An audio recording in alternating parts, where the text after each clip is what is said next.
Baik, terima kasih. Silakan. Hai semuanya, selamat pagi, selamat siang, dan selamat malam untuk kita semua yang ada mulai dari benua Eropa, Asia, sama Australia. Saya Novi, saya akan memandu diskusi dan bedah buku kali ini. Menikah atau berpisah itu tidak mudah, betul itu.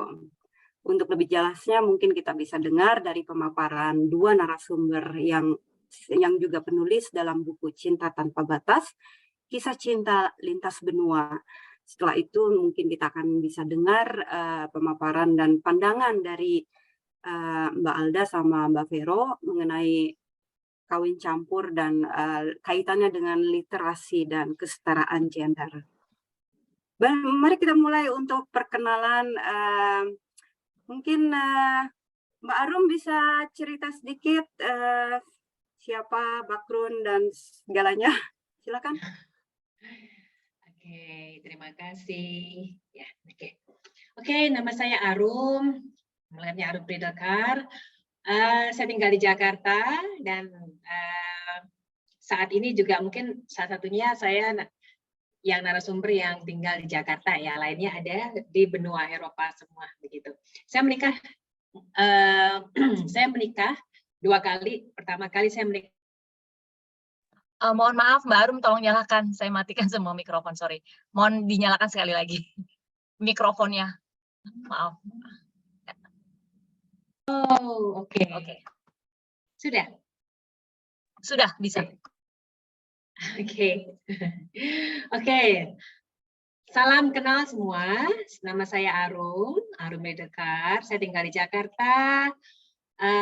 Saya menikah dengan suami saya warga negara Inggris ya, Inggris, dan saya punya anak 2, satu cowok usianya 10 tahun dan yang kedua cewek umurnya 7 tahun. Jadi tuh mereka baru datang. Sebentar, sorry terganggu.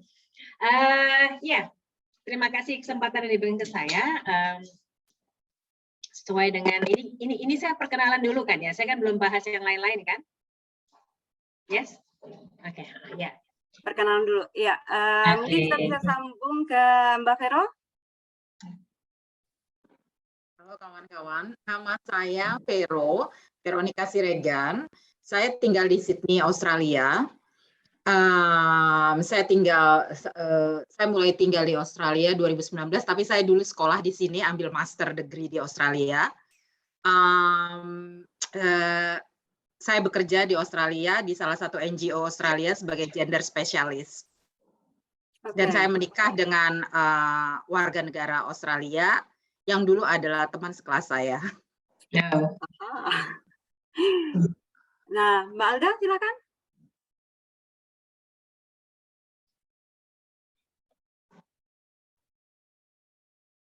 Di mute itunya Mbak.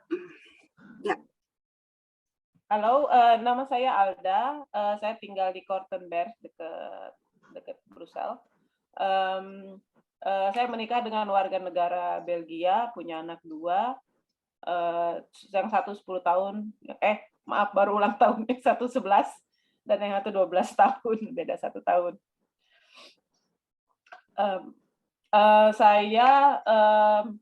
Saya biasa kerjasama dengan penerbit di Indonesia dan juga di luar negeri. Saya membantu mereka untuk menjual jual right atau jual hak terjemahan buku-buku. Sebelumnya saya buku apa aja, tapi sekarang saya lebih ke buku anak, terutama pictures book. Ya, menarik sekali. Saya sudah dapat info nih, narasumber yang satu lagi, Mbak Leni sudah datang. Silakan Mbak Leni memperkenalkan diri. Mbak Leni.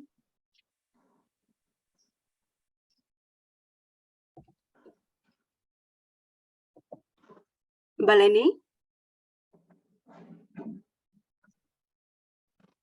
Di mute. Masih mute Mbak Leni? Tapi di mute. Sorry. Selamat pagi. Maaf agak terlambat tadi karena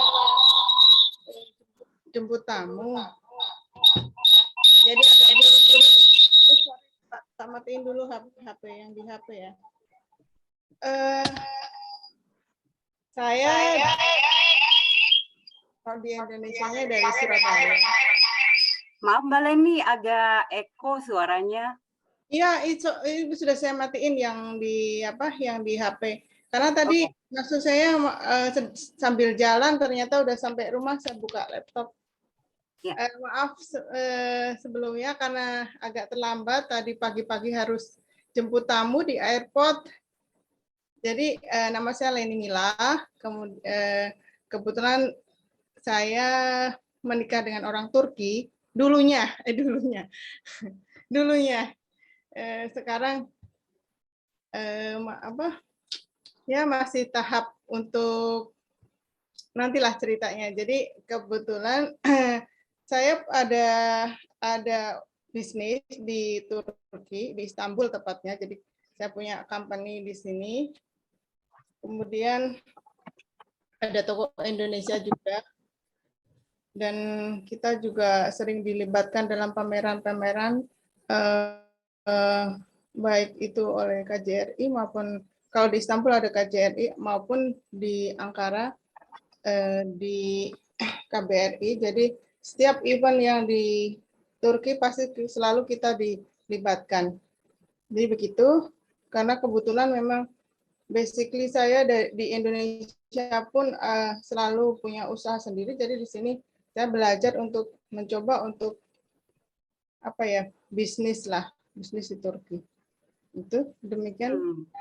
Menarik sekali. Iya, mari kita explore untuk sesi selanjutnya. Oke, diskusi akan terbagi dalam 2 sesi. Sesi pertama itu soal pemaparan dari para penulis. Kita ambil 2, Mbak Leni sama Mbak Arum. Lalu sesi kedua adalah pandangan dari sisi literasi dan kesetaraan gender. Buku ini ditulis oleh 25 penulis yang terbagi dalam berbagai benua, sangat menarik, inspiratif, berisi pengalaman-pengalaman para penulis perempuan perempuan Indonesia yang menikah dengan warga negara asing. Dari buku ini kita bisa lihat berbagai macam pengalaman, mulai dari bagaimana mereka beradaptasi, bagaimana memahami konteks sistem kemasyarakatan di negara setempat, sampai pada persoalan pengalaman mereka bertemu dengan sistem yang ada di negara tersebut. Isi dari buku ini mencoba untuk memberikan informasi dan sharing pengalaman agar mereka bisa belajar kalau misalnya yang mau menikah dengan orang bule, apa saja sih yang perlu diketahui. Ya, mari kita mulai dengan pemaparan pertama dari Mbak Arum. Gimana nih, udah siap belum? Sharing kan? Bentar. Apa sih yang Mbak Arum tulis dalam buku Cinta Tanpa Batas ini? Oke, terima kasih Novi. Karena saya pernah menikah sebelumnya, jadi saya menikah 2 kali, maka di sini yang saya sharing pengalaman saya menikah dengan dengan 2 pria yang berasal dari beda warga negara. Bukan berarti saya bilang bahwa warga negara ini, citizen ini jauh lebih baik, bukan masalah itu. Itu kan saya bahas pengalaman saya dalam pernikahan saya yang pertama. Yang waktu itu kebetulan mantan suami saya adalah warga negara Australia. Itu saya jelasin, saya bercerita dalam, sebenarnya idenya waktu saya kirim tulisan ini kan saya tulis judulnya adalah Love is not enough, cinta itu tidak cukup dalam suatu perkawinan. Dan saya sebenarnya bikin 2 seri cinta, yang Love is not enough pertama, yang part 1 dan part 2, ya, itu dalam hal yang berbeda. Waktu itu dari keputusan dari editornya dijadikan 1 story cerita yang bisa glowing gitu. Jadi ya, saya ingin sharing di sini karena kan kita kan di sini dalam rangka literasi, kita ingin sharing ya, kita tidak dalam arti menggurui atau bagaimana, kita sharing kepada teman-teman bahwa menikah dengan yang Jangankan dengan warga negara asing ya, kita bicara dengan beda suku aja sudah bisa berbeda, gitu kan? Jadi apa-apa saja. Jadi it's not about bed of roses. Lots of people think, oh, yang dipikir adalah romantisme, bed of roses, kayak misalnya film-film Hollywood seperti itu. It's not like that. It's a lot of challenge, you know. And ya dalam buku saya itu yang saya ceritakan pengalaman yang saya alami dari yang pernikahan pertama yang berakhir dalam perceraian dan pernikahan yang sekarang, gitu, Novi. Menarik sekali ketika Mbak Arum ini pertama kali menikah dengan warga negara asing, terus yang kedua juga dengan warga negara asing. Oh, betul. Iya, jadi latar belakangnya apa nih yang kemudian oke deh saya coba lagi walaupun yang pertama ini gagal. Latar belakangnya apa? Is that not because of love? Oke, di buku itu kan saya cerita saya jelasin juga ya. Jadi saya dengan mantan suami yang pertama waktu itu, aku masih ingat banget ya, itu bulan milenium ya, awal milenium tahun 2000 kita ketemu di Bali. Sepintas setelah itu, karena saya tinggal di Surabaya kan, dia tinggal di Surabaya, and then somehow we met up again begitu. Nah, mantan suami saya waktu itu romantis banget, jadi tipikal orang yang puitis, romantis, ekspresif, yang gila, he just really madly in love. Nah, padahal saya juga nggak muda-muda amat, gitu. Kecuali kalau misalnya saya masih muda, no, but waktu itu kan saya waktu itu umur 28, 29 ya. Ya intinya saya dalam bahasa ininya lah mabuk cinta lah. Because he is very romantic, he's very passionate. Dan terus terang waktu itu kita nggak pacaran lama, kita pacaran cuma 6 bulan. Nah, pacaran 6 bulan itu pun isinya karena masih 6 bulan isinya cuma love aja, nggak ada. We didn't really know our character. Saya nggak tahu background keluarga itu seperti apa dia. Dan meskipun waktu pas kita pacaran, saya diajak ke Australia dan dikenalkan ke ibunya, karena orang tuanya kan bercerai ya. Saya dikenalkan dengan ibunya, and yes, everything was nice begitu. Kemudian keluarga saya itu kan sebenarnya keluarga Jawa yang sangat, hello, di Jakarta ruang, oh oke, suara Arum putus-putus, oke. Bisa dengar nggak? Kalau enggak, saya coba connect dengan ini aja, dengan dengan personal hotspot. Sebentar ya. Putus-putus ya suaranya ya. Sebentar. Nah, coba saya coba. Kayaknya yang putus-putus itu yang nerima deh. Di sini sih dengarnya jelas. Halo, bisa dengar semua? Ya, dengar jelas. Ya, saya pakai ini Telkomsel, enggak jadi pakai Bisnet. Ini soalnya hujan memang. Oke, let me know kalau bisa didengar dengan baik ya, begitu. Ya, oke. Jadi dengan masa pacaran yang singkat, isinya cuma love, romantisme belaka, kita sebenarnya tidak banyak mengetahui tentang, kan pernikahan itu kan lebih, kita harus tahu virtues, values about life, about family. Gimana kalau kita punya anak? Tuh family thing itu kita nggak ada gitu-gitu. Yang penting waktu itu isinya adalah saya pengen cepat nikah gitu aja. Dan keluargaku itu, keluarga saya itu adalah tipikal yang sangat konservatif. Orang Jawa, priayi yang sangat konservatif, boro-boro dengan orang bule, pacaran dengan orang non Jawa aja saya nggak boleh kok. Jadi waktu itu adalah start of buat saya adalah being rebellious buat saya. Saya masih ingat banget ngomong ke orang tua, pokoknya saya mau nikah, ya udah nikah. Ya mau apa lagi, nikah dan setelah kami menikah kan hidup. Namanya orang nikah hidup bersama ya, kita pindah ke Jakarta and then just realize so much and so many things. Jadi konflik untuk hal-hal yang sebenarnya sangat sepele ya. Mungkin kalau orang tanya, kalian tuh bertengkar terus, sebenarnya masalah apa sih? Itu saya nggak bisa jawab. Bertengkar masalah, bukan bertengkar masalah besar. Bertengkar masalah apa ya? Itu susah saya jawab. Nah, ketika saya menjawab, saya bisa pikir lagi, apa sih yang bikin bertengkar? Sepele. Kita nonton TV bareng. kita nonton news begitu ya, itu pendapat dia dan pendapat saya sangat bertolak belakang. Nah, dari pendapat bertolak belakang udah apa namanya, argue like hell misalnya. Dan ternyata saya juga baru juga bahwa mantan suami saya juga punya trauma masa kecil ketika dia, ya keluarganya dia kan backgroundnya cukup apa namanya, ayahnya kan abusive, physically dan mentally. Nah, mantan suami saya tidak abusive physically, tetapi mentally and emotionally dia cukup abusive and apa manipulatif begitu.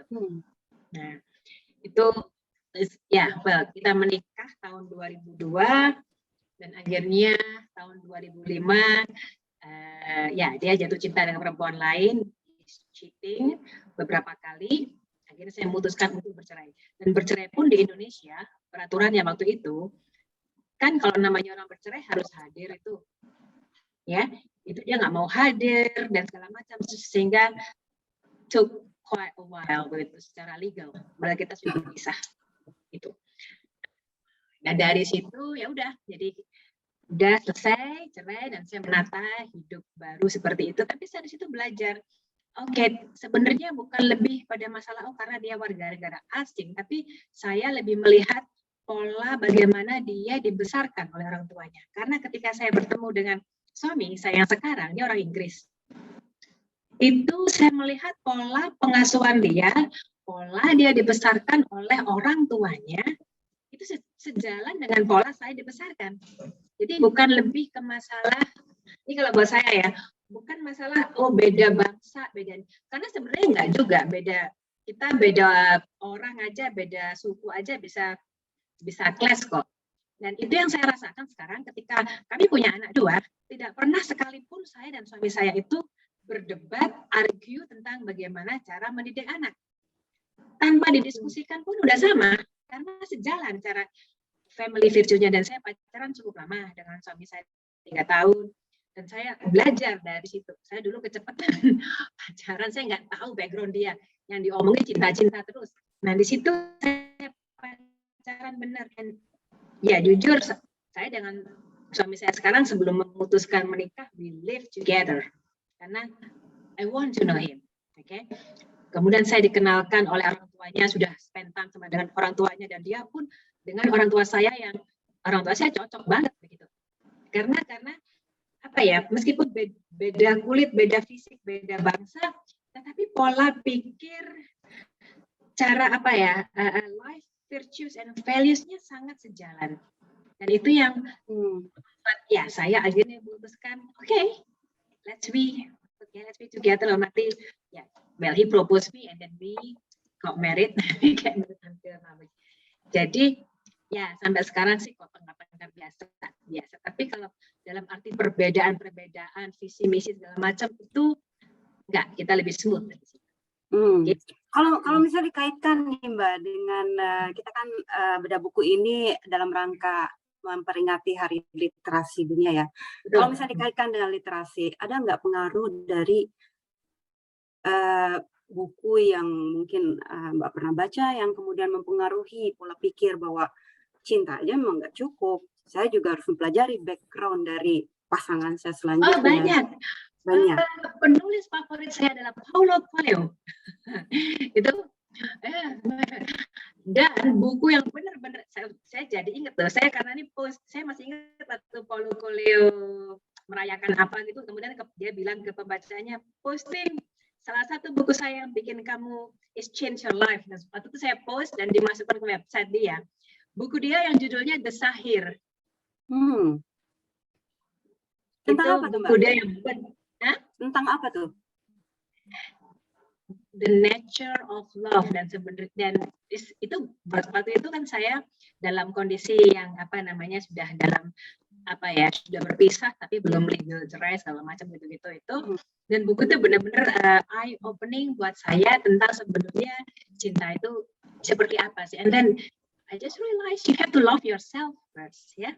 Ini kan lepas dari saya, Kan dulu saya ingat juga motivasi saya menikah yang pertama itu juga kurang baik kan motivasinya kan kepingin lepas dari orang tua aja, dan pokoknya I just want to get married, just be happy, just being blinded in love is everything. Ya, love is important, tapi kan tidak cukup love saja, masih banyak hal-hal lain yang sebenarnya sangat seperti gunung es ya, hal-hal lain yang ketika kita memutuskan bersama-sama dan apalagi membina rumah tangga dan punya anak terutama adalah dasar fondasi kuat dan mempunyai filosofi hidup yang sejalan. Itu, dan buku akhir itu mengingatkan saya kepada tentang I have to fulfill myself first before I can try to find love this tapi I have to fulfill myself first. Wow, menarik sekali Mbak. Terus dari 2 kali pernikahan ini, pengalaman lesson learn apa ya yang Mbak bisa petik gitu loh? Oke, lesson learn yang paling penting, rata-rata kan udah pada menikah semua nih. Jadi buat orang yang mau menikah ya, pertama kita harus penting banget untuk mengetahui keluarganya si calon kita. Ini tidak berlaku kepada hanya laki-laki, kepada laki-laki pun laki-laki Indonesia yang mau menikah dengan perempuan asing. Yang paling penting adalah kita mengetahui keluarga. Mengetahui keluarga tidak cukup hanya dengan sowan gitu-gitu aja, enggak. Tapi berusaha untuk mempelajari dan melihat bagaimana cara calon kita memperlakukan orang tuanya, memperlakukan ibunya. Penting. Kalau anak itu laki-laki tidak sopan kepada ibunya, ya dia menurut saya loh ya, dia susah akan menjadi treating his wife good, dan melihat juga bagaimana pola keluarganya ayah. Nah, I think that's important, meskipun bukan berarti kalau keluarganya misalnya divorce itu enggak, mesti banyak juga yang divorce but they respected each other. It's not about that ya.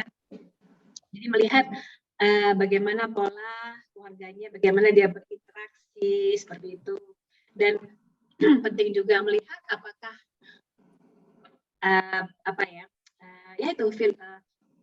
life values-nya sejalan nggak dengan kita, karena itu penting banget kan. Kalau saya baca itu kan sebenarnya dari jurnal science ya, love itu hanya love yang dalam kategori love eros seperti itu, dia hanya bertahan 4 tahun kan. Setelah 4 tahun hilang love-nya.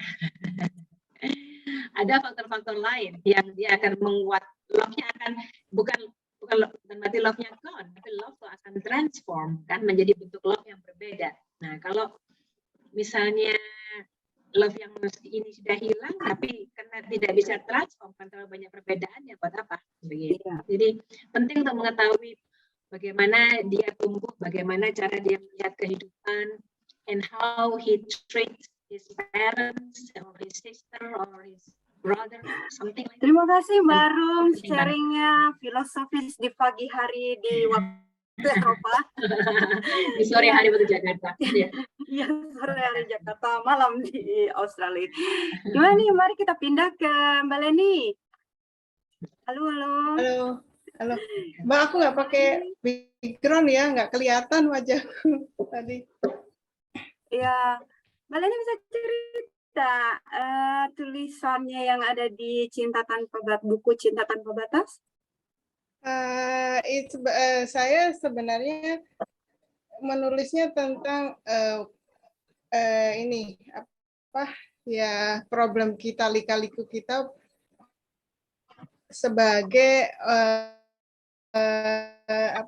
punya wirausaha di negeri orang gitu loh. Bagaimana susahnya pada saat kita memulai usaha itu beda banget gitu loh. Jadi perkenalkan dulu, jadi kita,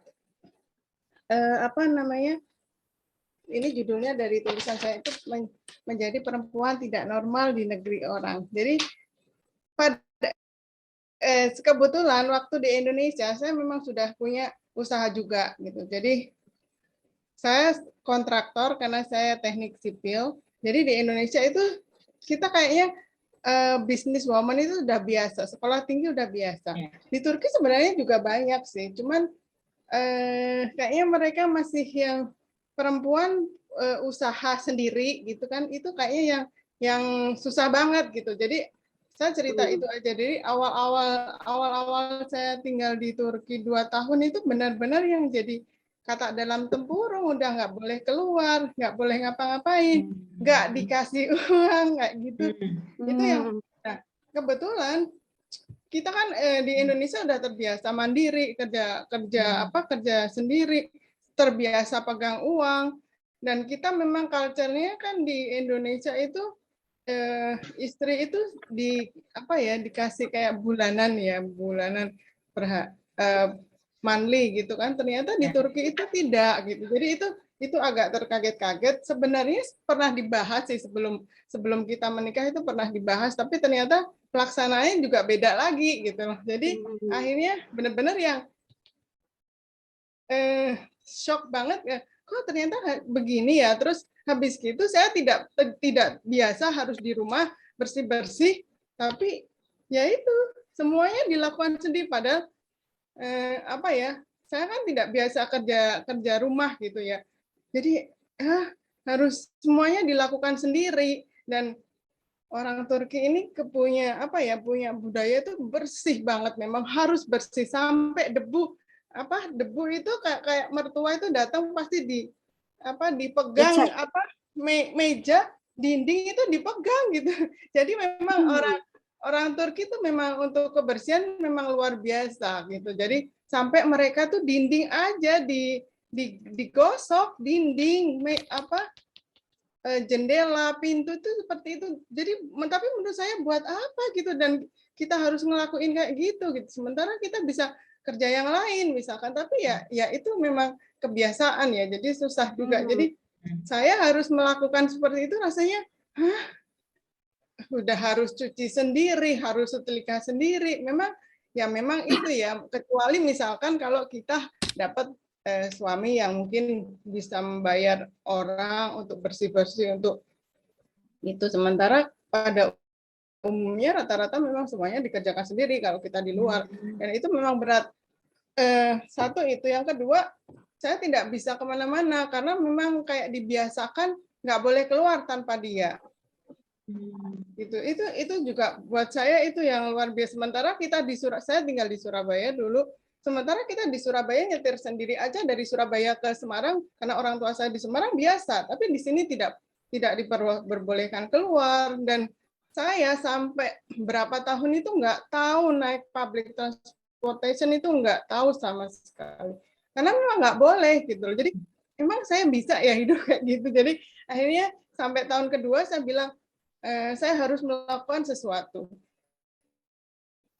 Saya nggak bisa begini. Akhirnya saya mau kerja gitu. Kamu kerja apa? Kan dia kan punya usaha ya, dia punya pabrik sendiri, Mas, walaupun kayak pabrik home industry gitu. Tapi saya nggak mau karena saya sudah mencoba untuk ikut kerja, tapi ternyata tidak sevisi gitu kan. Akhirnya ya nggak bisa. Walaupun saya bantu juga, tapi saya bilang saya harus punya kerja sendiri, saya harus punya perusahaan sendiri.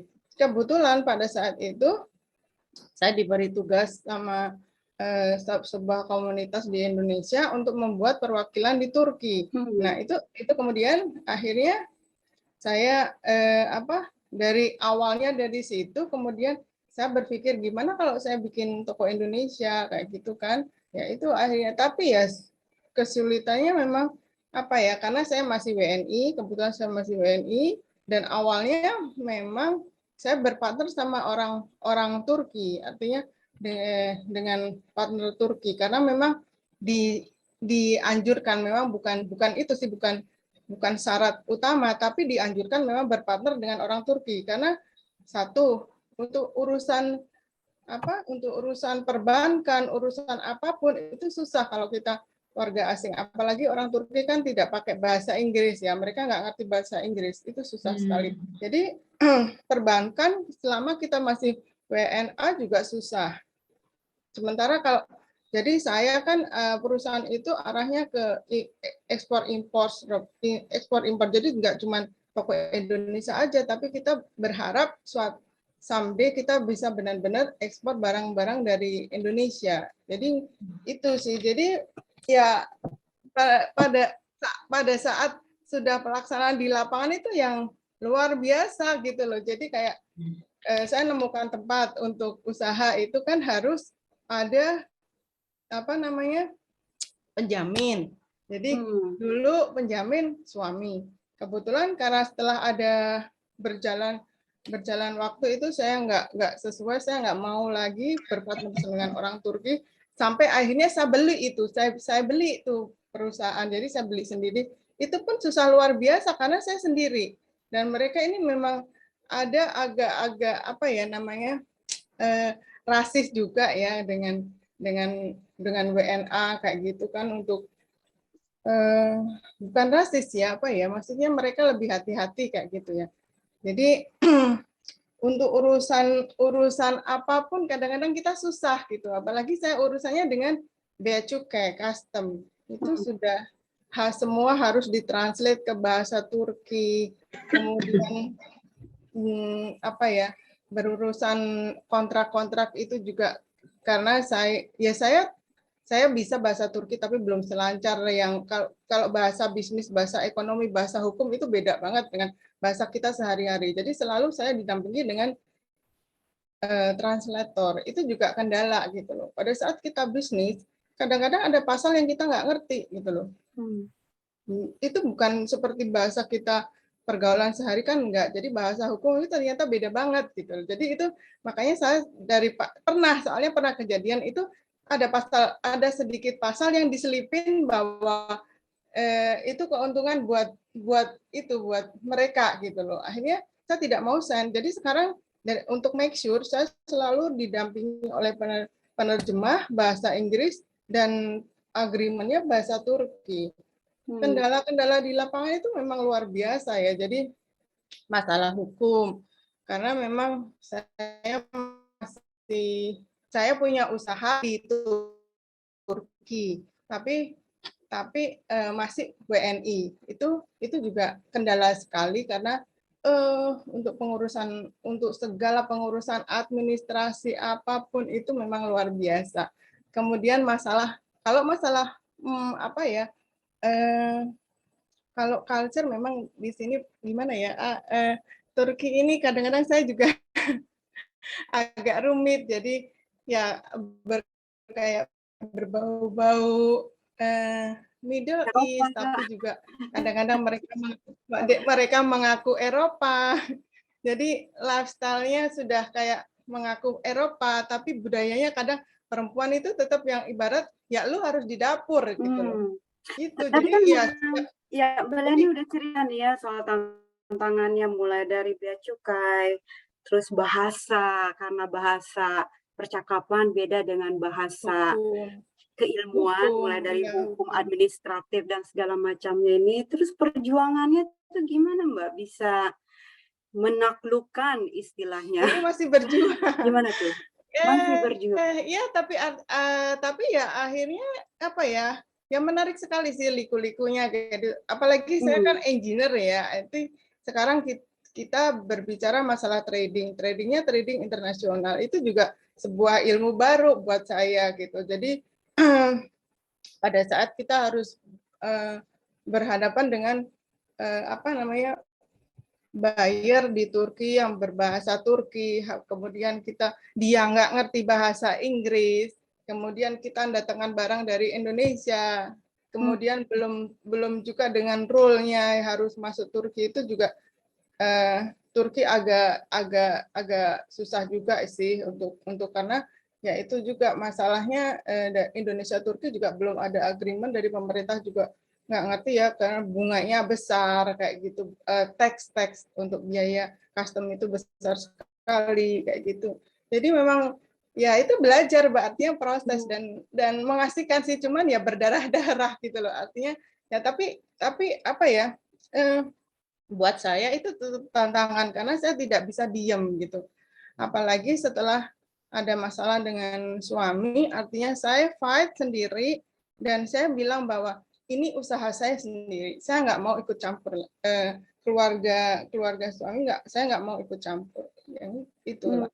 Karena memang kita beda pola, beda apa ya pemikiran dan mungkin untuk cara berbisnis juga beda. Jadi akhirnya saya memang memberanikan diri untuk mengambil alih. Itu juga sebenarnya sebuah langkah yang luar biasa gitu loh. Jadi tantangannya begitu. Apalagi kayak sebenarnya kayak saya melawan arus gitu. Kok perempuan sendirian, usaha sendiri lagi, itu sebenarnya apa ya? Ya mereka banyak sih yang bekerja di luar gitu, banyak juga sih. Cuman untuk punya company sendiri, berjalan sendiri, itu makanya itu yang tantangan yang luar biasa. Wah, menarik sekali. Terus Mbak bisa elaborasi lebih dalam nggak soal bagaimana Mbak Leni menghadapi culture shock ini gitu loh. Tentunya tadi udah dibilang kan ada tantangan-tantangan.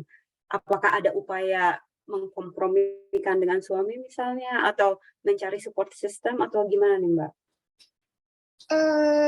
Kalau yang masalah keluarga ya dengan suami itu kayaknya sudah pada di titik bahwa saya harus jalan sendiri gitu Mbak. Akhirnya karena memang susah untuk mengerti gitu loh. Jadi kalau saya tetap diam di rumah, saya tidak jadi apa-apa. Memang itu pilihan yang berat ya, tapi saya pikir bahwa kalau bukan melawan culture ya, artinya saya sudah berusaha untuk menerima ya, untuk penerimaan itu ya, artinya ya udah itu sudah saya lakukan gitu. Cuma ternyata memang 2 tahun itu saya tidak menghasilkan apa-apa, sementara saya merasa bahwa saya bisa melakukan sesuatu di sini. Dan maksudnya gini Mbak, jadi ini yang terjadi dengan saya, mungkin juga beda yang terjadi di teman-teman WNI di Turki, itu beda ya, mungkin mereka ada penerimaan atau dengan culture itu, akhirnya ada kompromi, akhirnya bisa sejalan, sementara saya tidak bisa gitu. Jadi memang setiap orang kan beda-beda penerimaannya gitu kan. Ada juga yang memang akhirnya berhasil itu ya sudah nurut gitu. Sementara saya kan bukan nggak bisa nurut gitu. Jadi ya sudah, akhirnya saya jalan sendiri, dia jalan sendiri gitu. Itu sih. Karena memang ini yang saya kebetulan punya teman baik yang kebetulan memang orang Turki pun dia punya usaha sendiri, punya apotek sendiri, dia juga mengalami seperti itu sampai pergi dari rumah karena memang memang perempuan kayaknya di sini harus ya itu kayak kalau di Jawa itu harus di rumah, bekerja di rumah seperti itulah kayak gitu. Jadi itu memang perjuangan perempuan. Kadang-kadang dengan culture yang bukan melawan culture ya, memang culture-nya seperti itu. Kalau kita menerima ya bisa jadi aman gitu loh. Cuman kan terbiasa kita melakukan sesuatu, terbiasa kita berkarya, tiba-tiba harus di rumah diem bersih-bersih, mana bisa gitu loh. Jadi saya harus berbuat sesuatu gitu, walaupun harus mengorbankan dari sisi lain yang maksudnya masalah rumah tangga atau apa. Ini semua ada konsekuensinya, saya pikir begitu. Ya, terus dalam menghadapi ini kan istilahnya Mbak Leni ini melawan kultur adat setempat gitu ya. Gimana sih Mbak perjuangannya sebagai perempuan mandiri? Mungkin agak absurd mungkin pertanyaannya, cuma saya penasaran aja. Ini masih kebetulan kebetulan ya alhamdulillah sih teman-teman yang di sekitar ya, termasuk teman-teman BNI di sini juga banyak yang support gitu, dan dari karena saya ada asosiasi juga, itu juga support gitu ya. Cuman memang dari lingkungan ini yang tetap kita harus lebih berhati-hati, artinya kita punya sikap ya, maksudnya yang ya inilah wanita Indonesia gitu loh. Maksudnya kita memang begini gitu loh. Jadi di Indonesia itu sudah biasa, dokter, profesor perempuan itu sudah biasa gitu. Jadi enggak tapi alhamdulillah sih sampai saat ini orang Indonesia di sini itu apa ya, terkenalnya memang baik gitu loh. Orang Indonesia tuh di Turki memang apa ya, dari agamanya, dari karena memang Turki ini kan luar biasa ya, karena banyak banget pendatang, apalagi akhir ini dari Suriah, dari negara-negara konflik itu, Yaman. Mbak Leni, freeze ya? Sepertinya freeze ya. Sekali dengan orang Indonesia. Bisa diulang nggak Mbak? Tadi sedikit terhenti karena Mbak membeku. Iya. Oh, internet saya mungkin ya. Ya. Yang mana Mbak? Support system. Tadi Mbak bilang ada dukungan, terus begitu tiba-tiba menghilang. Ya, artinya dari teman-teman di sini itu ya juga teman-teman di sini, dan saya selalu berusaha untuk tetap baik, apapun ya, whatever penilaian dari, maksudnya di lingkungan sekitar orang-orang Turki, tapi saya tetap berusaha untuk baik sama dengan mereka gitu loh. Jadi itu sih, kadang-kadang juga yang nolong juga teman-teman Turki juga gitu loh, termasuk ada beberapa teman-teman Turki yang punya usaha-usaha itu juga kita menjalin hubungan dengan mereka gitu, karena ya ini negara mereka, tetap harus baik dengan mereka gitu. Iya. Terakhir nih Mbak, ada saran nggak untuk para perempuan Indonesia yang ingin menikah dengan pria Turki? Aduh. Pokoknya make sure everything, terutama keluarganya, agamanya, itu udah harus, maksudnya harus apa ya, harus diselidiki dulu semuanya lah. Jadi apalagi yang kenal lewat apa dunia maya itu harus apapun harus, semua harus clear dan harus diomongkan di depan, clear semua aja. Apalagi misalkan satu harus datang ke Turki, misalkan kamu datang aja kita menikah di sini, jangan sampai begitu. Tapi biarkan dia datang. Jangan biarkan seperti Rohima ya. Jadi biarkan datang ke Indonesia meminta ke orang tua kita. Itu. Ya. Terima kasih untuk sharingnya Mbak Leni. Panitia ada yang mengajukan pertanyaan nggak untuk kedua narasumber kita ini dari kolom chat? Aku yang penasaran, ingin tanya sama Mbak Leni. Silakan. Mbak, saya belum pernah ke Turki ya, tapi saya punya beberapa teman warga negara Turki yang mereka dua-duanya orang Turki sih, kebetulan teman sekolah WNI, anaknya. Bukan WNI ya? Tapi... Bukan orang Turki beneran. Tapi mereka tinggal di Jakarta karena anak-anaknya satu sekolah dengan anak saya gitu ya. Tapi kelihatan sangat liberal gitu loh ya. Bulunya tuh bule banget gitu loh. Jadi gayanya tuh kalau menurut saya bukan bule. Makanya aku heran ya. Kita kan bicara kan Turki kan dia Muslim ya, Muslim, tapi dia kan Europe kan ya. Maksudnya dia part of Europe kan. Tapi mereka sangat liberal begitu. Nah, saya juga ada teman yang menikah dengan warga negara Turki, tapi kok nggak, saya udah agak lama nggak kontak ya. Mereka tinggal di sini gitu. Saya agak surprise juga ya Mbak. Ternyata kalau saya pikir kalau di Turki itu kan karena dia lebih liberal. Ini kan kita bukan bicara Middle East banget ya. Mereka bisa lebih liberal, membiarkan perempuan seperti ini boleh bekerja di luar seperti ini. Ternyata apa memang rata-rata seperti itu atau gimana Mbak? Aku surprise makanya. Rata-rata begitu sih. Rata-rata begitu. Cuman apa ya? Mungkin bekerja di pabrik, bekerja biasa mungkin banyak juga gitu. Cuman tetap aja bahwa mereka kalau mereka bekerja di luar berarti dia punya dua pekerjaan kan. Di rumah itu juga harus selalu bersih, harus di rumah itu suaminya bantu nggak biasanya? Enggak. Oh. Enggak. Oh gitu. Jadi di Turki laki-laki enggak masuk wilayah domestik sama sekali. Capek dong.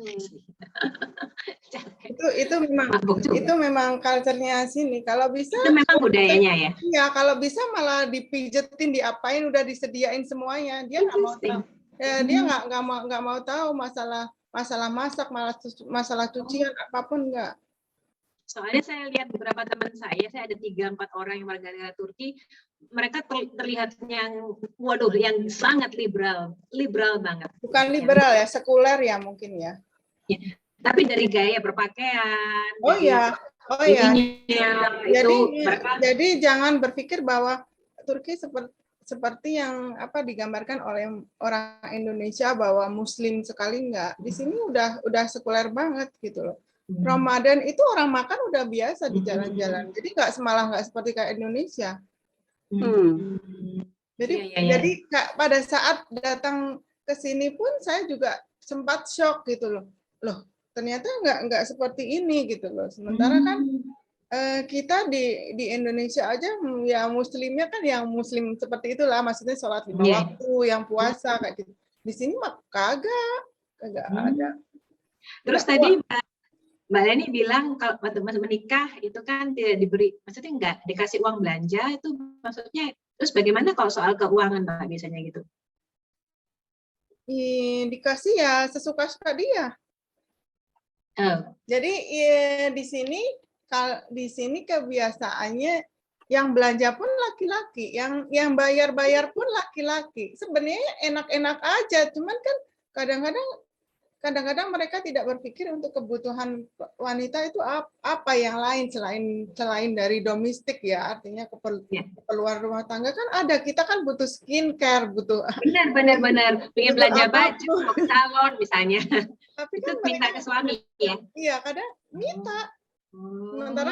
Sementara saya kebiasaan pegang uang sendiri dan tidak pernah minta suami. Dulu di Indonesia juga walaupun saya kerja, suami kerja, tapi dia mandi selalu ngasih saya gitu. Tapi begitu di sini nggak ada kayak gitu loh. Oke. Berarti nggak ada kemerdekaan finansial. Oke. Yes, dan itu yang memicu KDRT seringnya, karena memang di Turki termasuk KDRT-nya lumayan tinggi. Karena memang karena kita dibikin untuk ketergantungan finansial sama mereka. Oke. Kalau perlu mereka malah kita bantu mereka kalau bisa. Oke. Ini saya mau pindah nih ya ke Mbak Alda sama Mbak Vero. Tadi kita udah dengar nih 2 cerita yang sangat menarik, Love is Not Enough sama culture shock di Turki. Ada komentar dulu nggak nih dari 2 cerita ini? Mbak Alda mungkin bisa mulai? Di mute, Pak. Nah, halo. Ya, Iya ya. Menurut saya ya kita kan sama-sama manusia ya. Namanya walaupun beda bangsa, beda budaya apa segala macam, kita background beda gitu ya, begitu kita kadang-kadang punya ekspektasi yang beda juga. Terus begitu intinya cerita beda warga negara ini cerita yang kalau nggak ngalamin sendiri keluarga nggak akan bisa ngerti gitu. Lonely business. Dan lumayan makanya pemerintah juga kurang mengerti apa yang dibutuhkan oleh orang-orang yang mixed marriage. Itu kan nggak kayak beda dunia. Sebenarnya bukan beda dunia sih, karena yang penting itu kan untuk anak-anak, dual citizenship-nya. Iya, betul. Soalnya pemerintah, keluarga kan tidak mengalami mixed marriage, jadi mereka juga kurang bisa paham, kurang bisa memprediksi apa sih kebutuhan mereka gitu. Betul, terutama perempuan. Ada sesuatu yang bisa kita ceritakan ke keluarga gitu ya. Walaupun kita sedekat apapun atau sejauh apapun atau ke teman gitu yang di Indonesia gitu, oh di sini gini. Kadang ada yang mereka bikin nyureng, kok nggak ngerti gitu, nggak paham. Jadi kalau istilahnya kalau belum nyampe Belgia lo nggak tahu gitu. Ada istilah seperti itu gitu. Jadi ada sesuatu yang bisa disampaikan melalui kata-kata, entah itu dalam video atau dalam tulisan, tapi tetap ada sesuatu yang kalau nggak ngalamin sendiri nggak ngerti 100%. Jadi kita hanya bisa ini. Jadi ya buku ini sebenarnya menariknya di situ karena kita mencoba menjelaskan sesuatu yang orang-orang itu nggak ngalamin gitu. Dan kadang-kadang kadang-kadang ujung-ujungnya nyambungnya itu sesama antara mixed marriage gitu. Ya. Kalau tanggapan Mbak Vero? Ya menarik ya cerita kawan-kawan tadi. Kalau saya boleh ambil beberapa harinya gitu dan juga dari pengalaman saya sebenarnya kalau seperti yang Mbak Arum tadi katakan dan juga Mbak Leni katakan itu memang mengenal seseorang itu membutuhkan waktu. Jangankan beda negara, yang sama-sama negara aja, yang sama-sama suku aja juga butuh waktu gitu. Nah, karena kita dibesarkan dengan banyak hal yang berbeda, budaya, dan ada satu hal lagi sih yang saya juga banyak lihat dari pernikahan antar negara ini ya. Karena di Indonesia kita dibesarkan dengan nggak ada orang di Indonesia nggak punya agama. Tapi terutama mereka yang misalnya lahir dengan latar belakang Eropa, Amerika, Australia yang agama itu bukan sebuah prioritas. Nah, itu juga banyak orang Indonesia juga yang berpikir bahwa kalau misalnya orang asing menikah, rela bersedia menikah secara agama di Indonesia, itu juga bukan otomatis mereka mau dan secara pribadi mengikatkan diri secara iman. Karena saya melihat banyak sekali ini juga kemudian menjadi persoalan dan banyak juga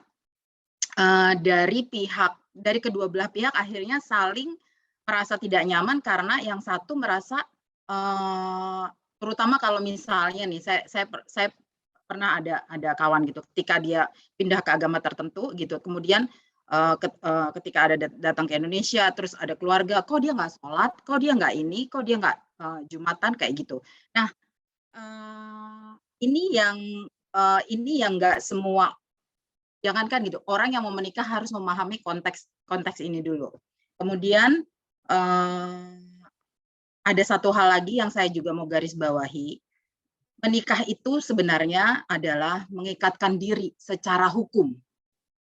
Di mana pernikahan itu dilakukan dan di mana kedua belah pihak yang beda negara ini kemudian mengikatkan diri terhadap hukum di masing-masing negara tersebut. Mengapa demikian? Karena kemudian kedua orang dari dua negara yang berbeda ini membutuhkan izin legalitas supaya bisa keduanya secara bebas masuk ke dalam teritori dan jurisdiksi dari masing-masing dua negara ini.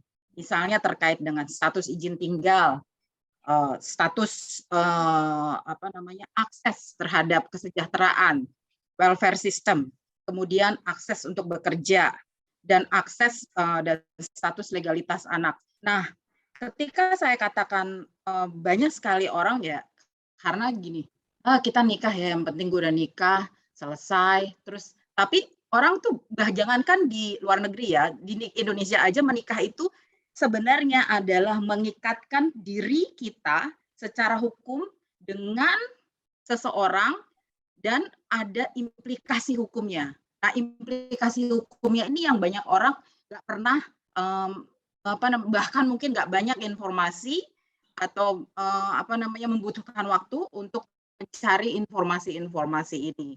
Karena tentu saja informasi tentang hukum juga agak ribet. Nah, karena dia mengikatkan diri secara hukum, maka perlu juga kita membicarakan apa yang namanya prenupsial atau perjanjian pranikah.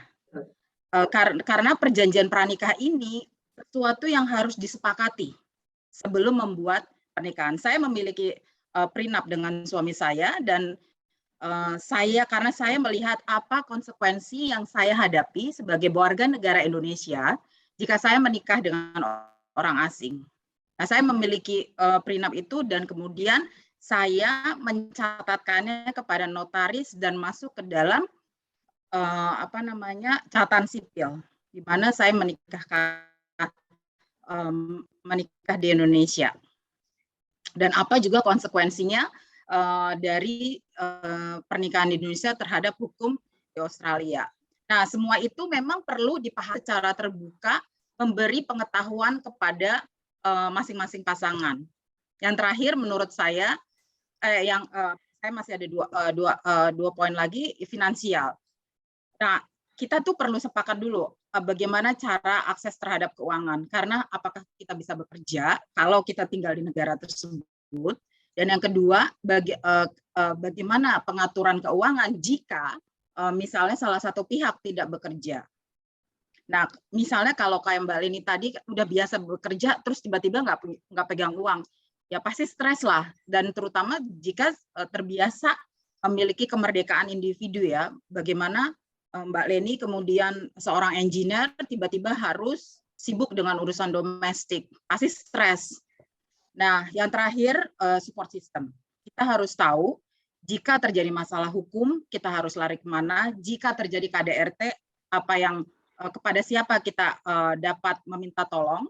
Dan jika mengalami persoalan kesehatan, ini sangat penting ya, kesehatan, karena saya tuh pernah ada kasus.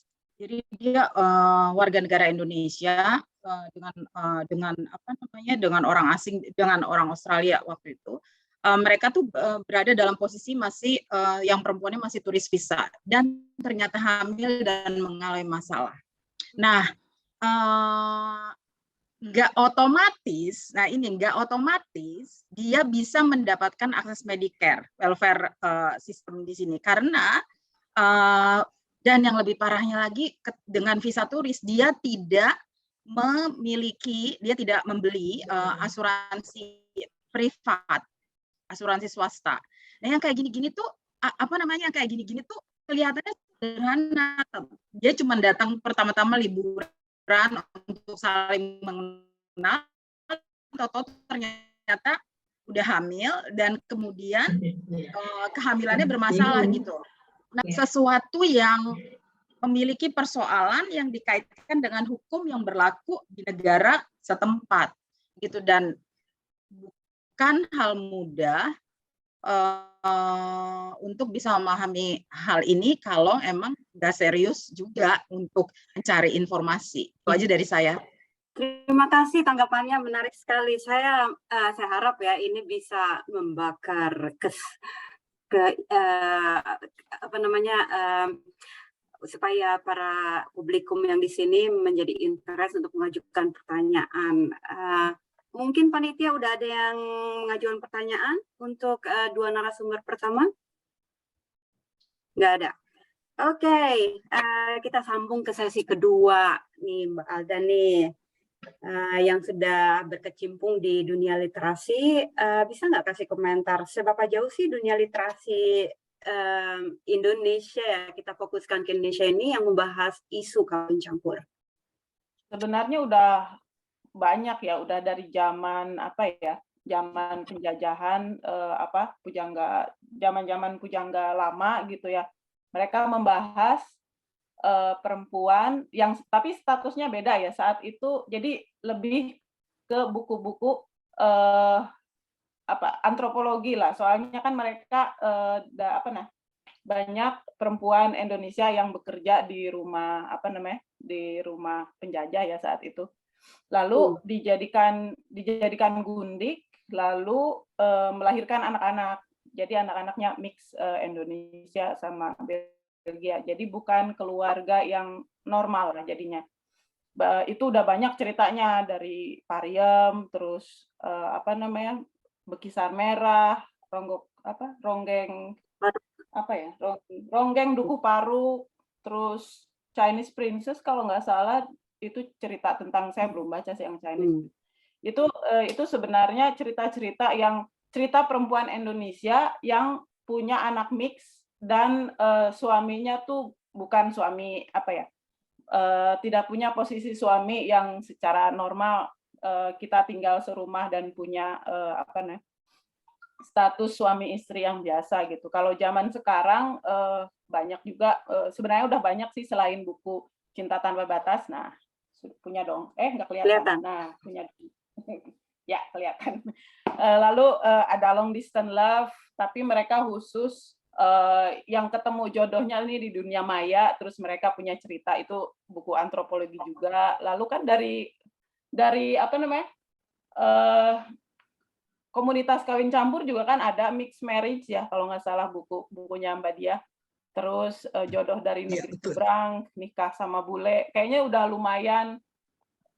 Informasinya juga sudah lumayan. Lalu ada kalau nggak salah, saya nggak tahu bukunya seperti apa, tapi kalau nggak salah ada juga buku yang mereka menargetkan orang-orang yang memang mencari pasangan bule yang lagi berkunjung ke Indonesia. Jadi waktu itu saya lupa judulnya apa, tapi waktu itu covernya itu Diantar kalau nggak salah. pokoknya agak mini, terus pakai keker gitu. Oh ya? Ada apa? Bule hunter apa nggak tahu lah aku. Wow. Di sini ada Turki, Itu ada agak Turki ekstrim ya. Turkish Hunter. Untuk apa ya? Menurut saya sayang banget sih kalau misalnya ada yang seperti itu, karena apa namanya? Dan itu kan dari sisi Indonesia ya. Kalau dari sisi asingnya, maksudnya gambaran pernikahan orang asing dan orang Indonesia itu sudah ada juga bukunya. Yang nerbitin penerbit Australia, judul bukunya The Color of Things Unseen. Itu cerita tentang pria Jawa Muslim yang nikah sama perempuan Australia, lalu tinggal di Australia, tapi dicerita itu kan itu dari sisi asingnya ya. Saya punya suami orang Jawa begini gitu. Cuman apa ya? Kalau untuk mereka itu lebih mirip kalau untuk menurut saya ya, itu lebih mirip ke buku-buku kayak buku-buku zaman dulu yang Indonesia tuh yang perempuan Indonesianya tuh jadi gundik gitu ya. Lebih mirip ke situ dan lebih mirip apa ya? Cara menjelaskannya tuh lebih mirip kayak researcher gitu, lebih mirip ke kalau kita kan lebih mirip kalau kita kan agak beda ya cara cara menceritakannya, karena dia suamiku, dia keluargaku gitu. Nah terus tapi saya nggak terlalu recommended untuk baca bukunya kecuali orang-orang bule yang mau menikah sama orang-orang Jawa gitu ya. Jadi seolah-olah di buku itu tuh karena sampelnya itu cowok Jawa, jadi di pikirannya, oh semua orang Indonesia ini kayak cowok Jawa gitu. Jadi karena sampelnya itu, terus udah gitu karena suami saya juga baca gitu ya bukunya, jadi dia bilang, wah cowok Indonesia kan dilayani, kok saya enggak, saya mau juga dong dilayani. Dalam waktu wah gawat. malah jadi apa ya? Ketahuan ya di Indonesia itu sebetulnya lebih patriarki ya daripada di sini. Di Eropa kan lebih sejajar ya perempuan sama laki-laki di dunia di dunia perkawinan kan lumayan sejajar gitu, lumayan liberal. Secara umum lah, nggak mungkin agak personal juga gitu ya. Cuman jadi dia bilang, wah di Indonesia oh laki-laki nggak perlu nyuci baju ya, berarti saya nggak perlu nyuci baju. Gawat. Udah nggak usah, ini kan Jawa tuh saya bilang, itu kan Jawa, saya Sunda ya, maaf. Jadi saya punya alasan gitu. Ya jadi udah banyak yang ngulik sih sebenarnya untuk masalah pernikahan Indonesia dan non Indonesia gitu, dan banyak juga sih yang menarik gitu. Terus entah kenapa gitu ya, untuk kan ya karena saya orang Indonesia ya, jadi saya connect gitu ya, jadi antara Indonesia sama orang asing.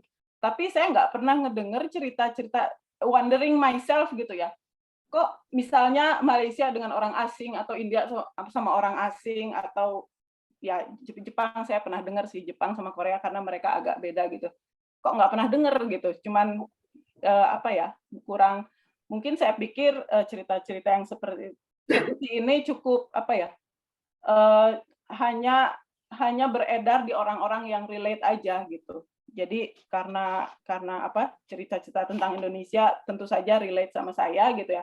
Jadi ya ketemunya di komunitas aja gitu, bukan cerita yang grand yang seluruh dunia tahu gitu.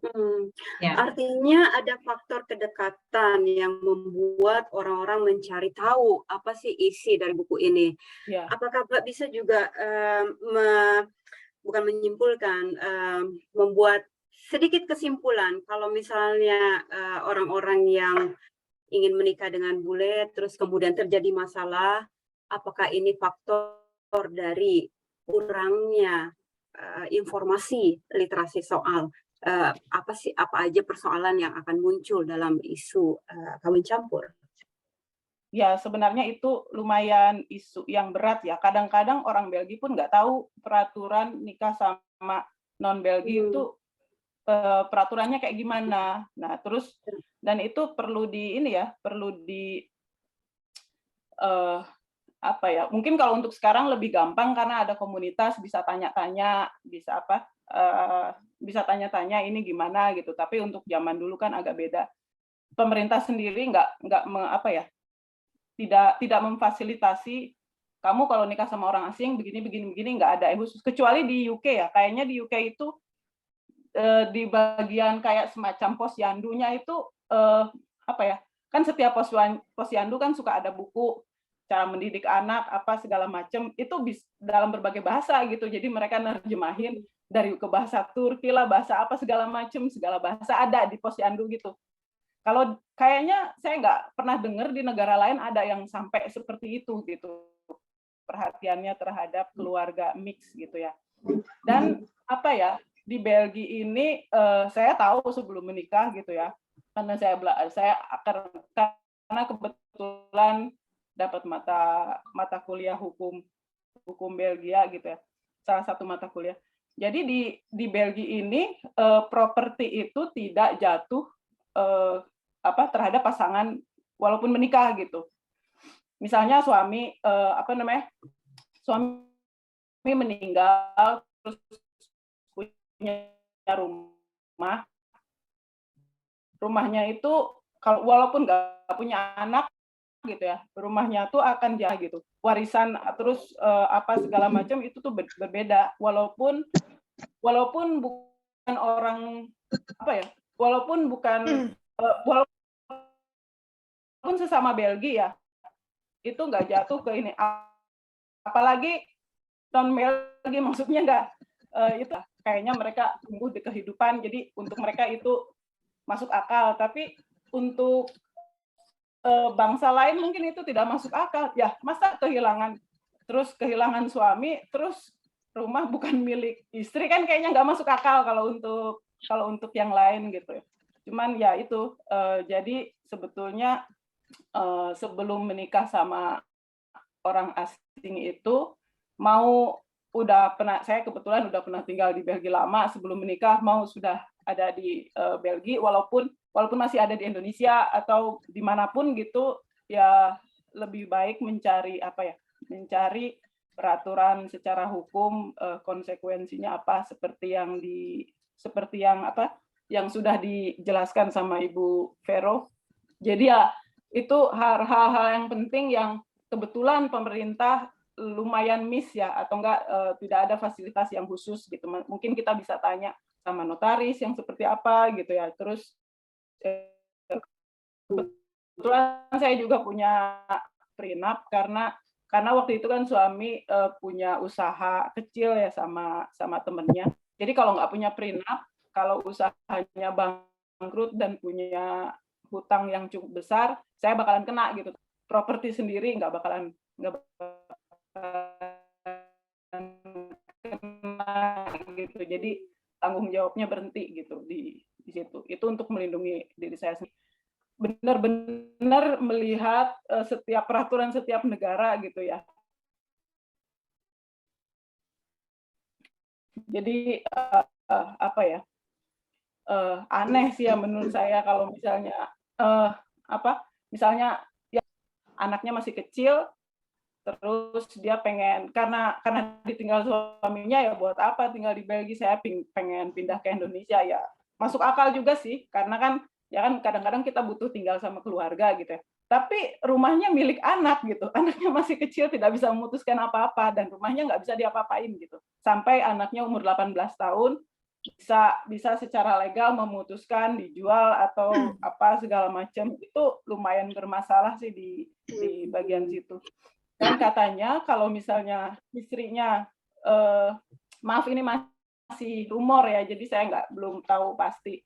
Dan katanya kalau istrinya pindah warga negara jadi Belgia, terus misalnya ditinggal suami, terus pengen pindah ke Indonesia, itu rumahnya lebih nggak bisa diapa-apain. Tapi kalau misalnya istrinya masih warga negara Indonesia, lalu ditinggal suami pengen pindah ke Indonesia, katanya masih bisa diperjuangkan, jadi rumahnya itu dijual, terus bisa ini ya diserahkan sepenuhnya ke istrinya gitu ya, terus jadi nggak tinggal di Belgia lagi. Katanya itu salah satu perlindungan juga, mempertahankan warga negara Indonesia. Jadi sebagai alasan kalau nggak mau tinggal lagi di Belgia, jadi terus rumah rumah jadi kayak nggak ada pemiliknya gitu, karena pemiliknya masih kecil-kecil dan tidak bisa memutuskan apa-apa, jadi bisa dikonsider sebagai ya udah bolehlah dijual tanpa persetujuan pemilik, karena pemiliknya kan masih di bawah umur gitu. Itu ini juga. Jadi setiap negara beda-beda, dan di Spanyol nggak gini-gini amat sih. Pacaran pun maksudnya tidak secara legal punya ikatan pernikahan pun properti bisa kalau ditinggal kalau ada kematian bisa jatuh sama pacarnya gitu. Jadi nggak terlalu strict. Jadi dan benar-benar benar-benar beda. Dan walaupun ini susah karena kan mencari informasi yang bahasanya nggak bisa mengerti kan susah juga ya. Misalnya pertama informasinya nyari di mana gitu ya. Mungkin saya pernah ketemu itu bukunya di perpustakaan atau di mana gitu ya. Oke lah, bukunya dapat lah, bahasanya emang kita langsung ngerti gitu.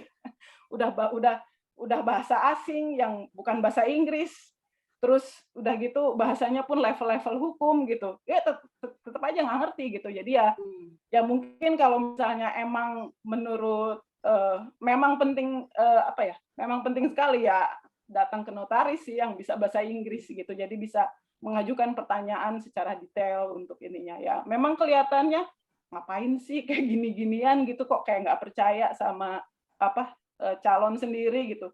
Bukan masalah nggak percaya sih, kadang-kadang calon kita aja nggak terlalu tahu, dan saya juga orang Indonesia nggak terlalu tahu 100% hukum Indonesia seperti apa. Saya juga nanya-nanya ke KBRI gitu ya, jadi ya nggak ada hubungannya sih sama kepercayaan ya.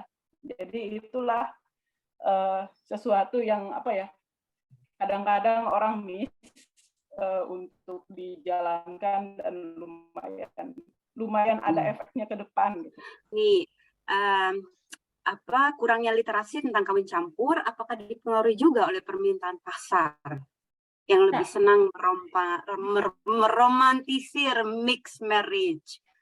Terus pertanyaan kedua dari Ana,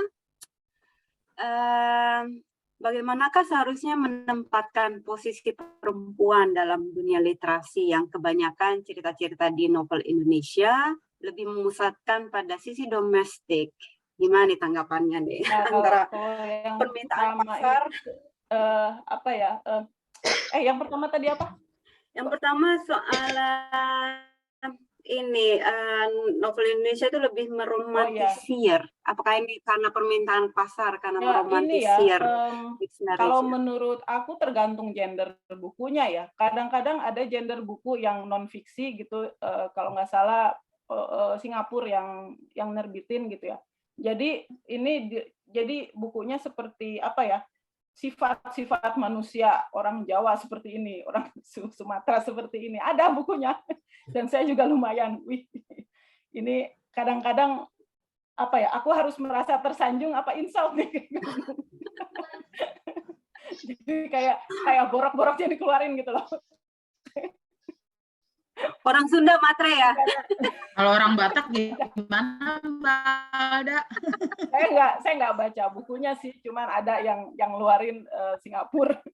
Terus mereka lengkap gitu ya ininya. Jadi ya sebenarnya tergantung gender, dan penerbit biasanya sudah memikirkan profil pembacanya seperti apa gitu. Misalnya, oh saya mau nargetin orang-orang Indonesia yang pengen nikah sama orang asing gitu ya. Terus kadang-kadang ya karena mereka memikirkan profil pembacanya seperti ini, jadi mereka fokus misalnya pembacanya umur 20 sampai 30, terus jadi segala style yang di apa ya, narasi, terus style, terus pilihan kata-kata, semua disesuaikan dengan target pembaca gitu. Kalau target pembacanya misalnya, oh target pembaca saya mau ibu-ibu yang punya anak mix marriage misalnya, jadi seputar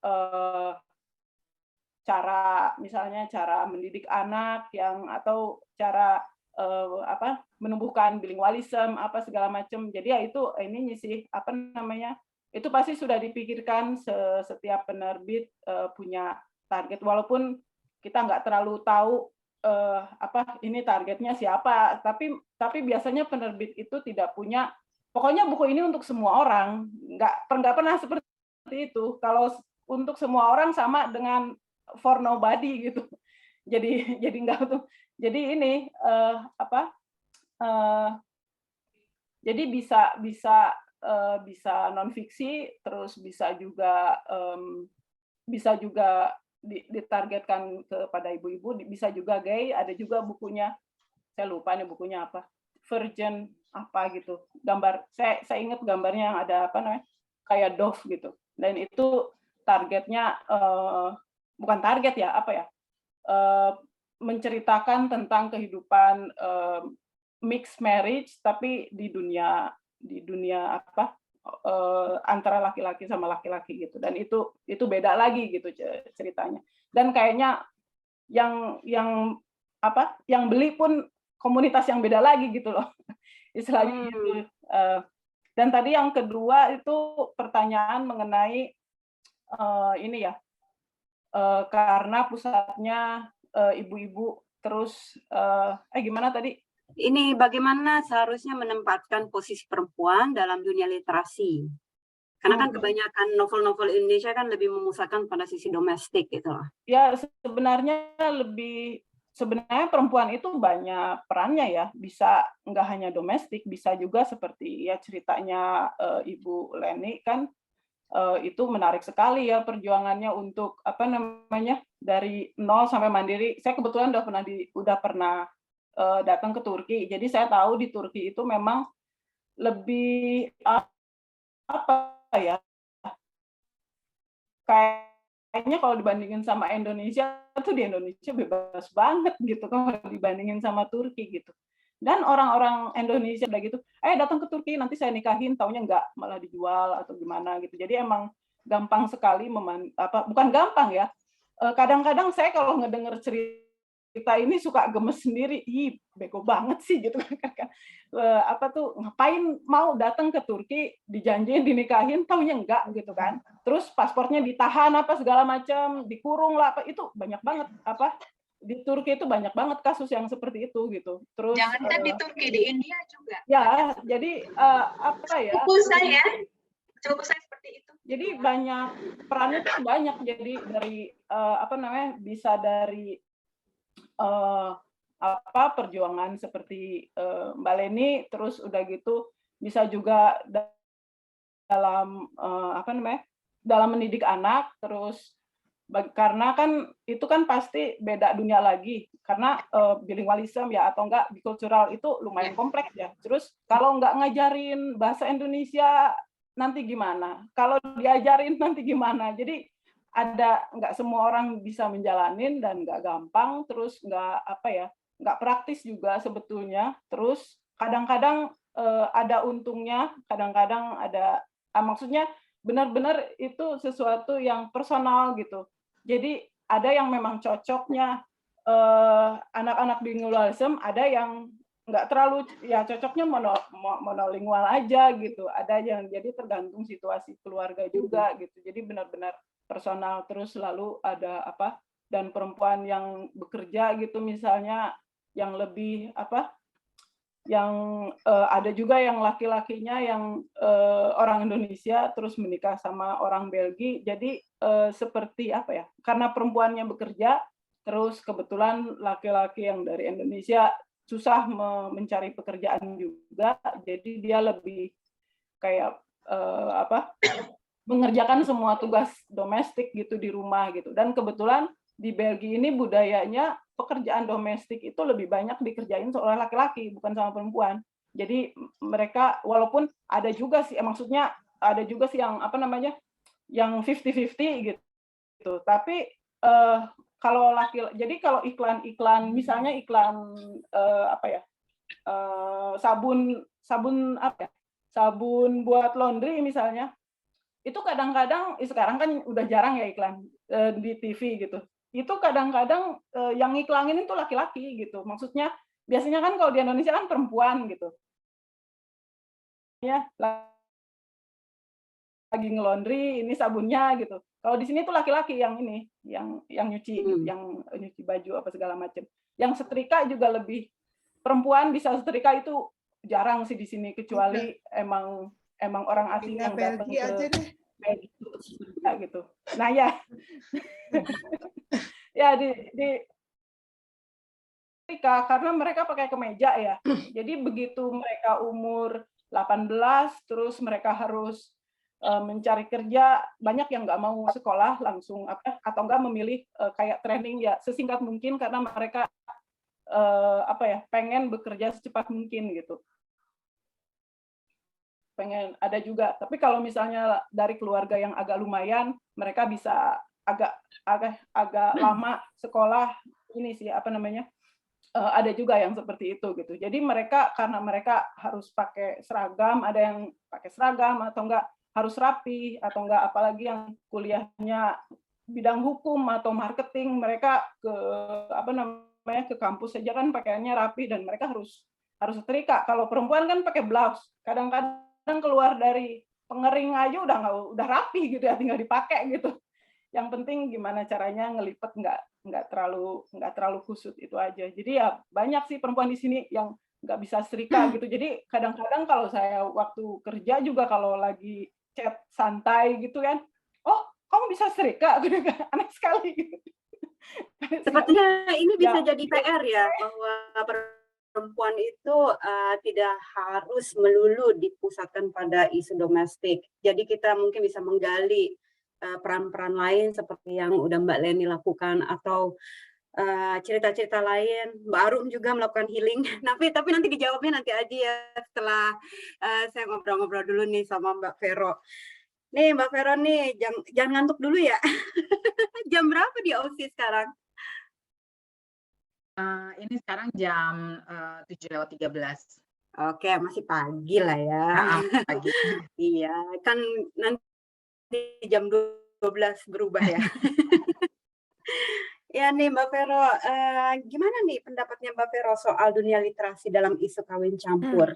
Kalau dari penglihatannya Mbak Vero, apakah sudah berpihak pada isu perempuan, kesetaraan perempuan, atau dalam perspektif gendernya nih? Kalau di Indonesia sih penulis yang memang perspektifnya apa namanya, menyuarakan suara-suara kesetaraan, membongkar mitos-mitos itu sebenarnya dan apa namanya, ada mengangkat tema-tema feminis itu udah cukup ada kayak misalnya kayak Ayu Utami, Jenar Maesa Ayu, atau Oka Rusmini.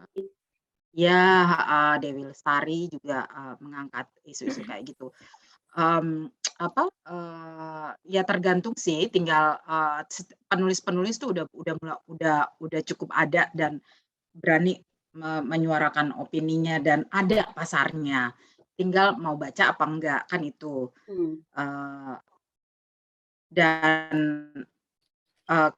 Dan kalau misalnya ingin mengaitkan lagi dengan dengan buku-buku yang tidak berbahasa Indonesia juga banyak penulis-penulis yang mengangkat isu-isu tentang kesetaraan perempuan, bahkan untuk mengangkat persoalan-persoalan ketidakadilan perempuan yang terpaku dalam kultur, agama, tradisi, bahkan hukum yang tidak berpihak kepada perempuan.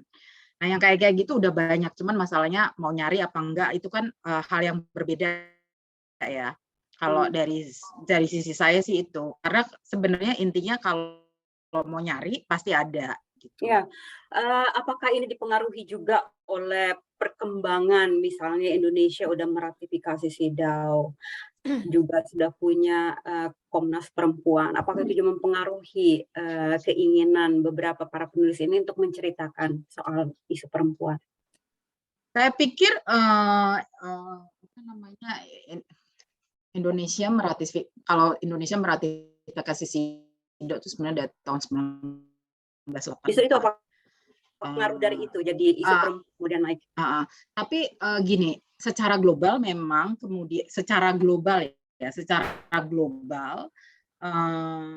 kan perempuan yang selama ini berada dalam situasi yang diikat oleh kultur, budaya, pandangan agama, hukum yang tidak berpihak, yang memberikan ketidakadilan itu, kemudian itu kan secara global kemudian itu muncul sebagai sebuah gerakan, lalu gerakan perempuan itu juga selain secara global juga kemudian secara nasional. Jadi tentu saja baik itu dan itu dalam berbagai aspek, baik itu dari aspek literasi, baik itu dari aspek hukum, baik itu dari aspek pendidikan, baik itu bahkan juga misalnya dari aspek keuangan, dan itu enggak ya tentu saja kalau Komnas Perempuan berdiri kan karena peristiwa 98. Iya. Maka terjadi berdiri, kebetulan saya juga bekerja di Komnas Perempuan, jadi saya tahu sejarahnya. Semua itu dipengaruhi ada gerakan global yang membangun solidaritas bersama sih untuk keadilan perempuan, dan lebih tepatnya juga kemudian setelah ini kemudian kita menyatakan keadilan gender karena bukan cuma untuk perempuan tapi juga untuk berbagai the other genders yang nggak mendapatkan keadilan juga. Intinya dengan kebangkitan gerakan perempuan juga mungkin berkorelasi dengan meningkatnya literasi atau buku-buku yang mengangkat isu-isu perempuan. Bisa. Ya. Tapi saya ingat banget ya, tahun 97 itu kemudian pas saya lagi kuliah yang isu gender kemudian terdengar sangat seksi. Waktu itu sih belum ada kuliah yang khusus tentang gender, tapi intinya institusi pendidikan pun kemudian merespons dengan mengadakan perkuliahan tentang gender juga. Nah, kalau misalnya dari tanggapannya Mbak Vero nih, kan nggak banyak seperti yang dibilang oleh Mbak Alda ya, tergantung pasar, tergantung temanya. Nah, ini gimana nih caranya untuk membangkitkan keterlibatan para pelaku kawin campur ini untuk menyuarakan isu-isu soal kawin campur? Maksudnya menyuarakan lewat buku? Buku ataupun isunya sendiri kan kalau media bisa berbagai macam ya. Ya. Kalau Ruwanita sendiri kan mulai dari medsos IG, Facebook, bahkan sekarang YouTube, terus buku pun ada, podcast yang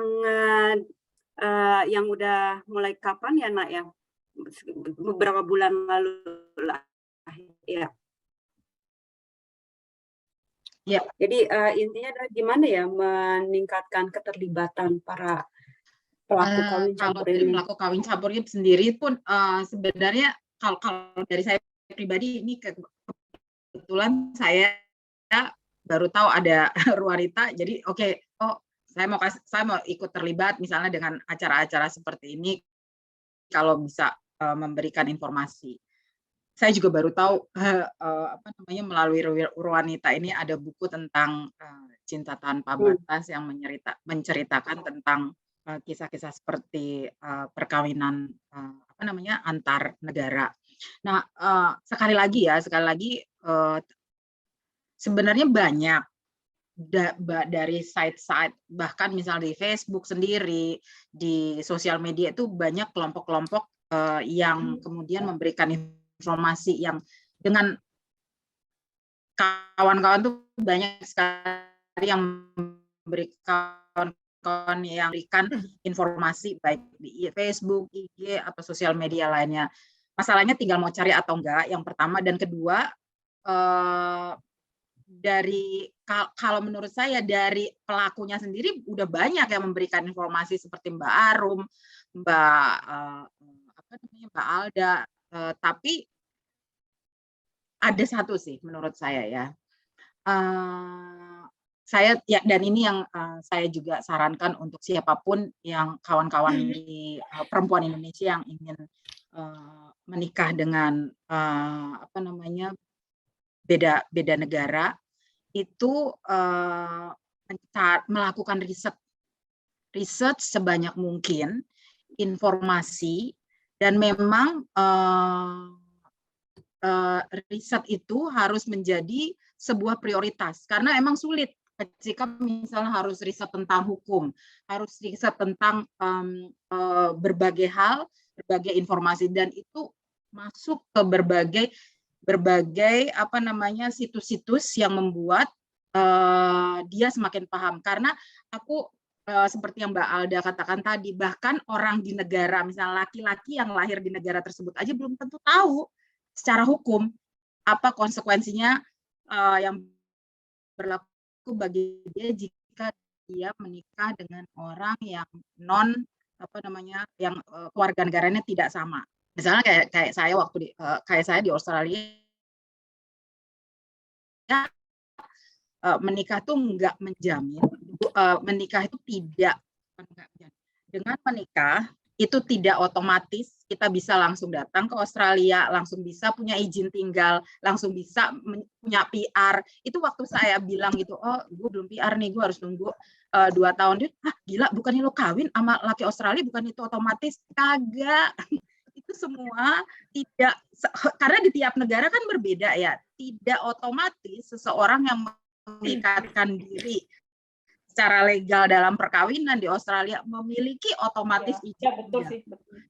Dulu mungkin 20 tahun yang lalu lah mungkin. Ya, dulu perubahan ya, hukum itu. Jadi begitu menikah langsung dapat KTP Belgia lah, 3 hari kemudian cerai gitu.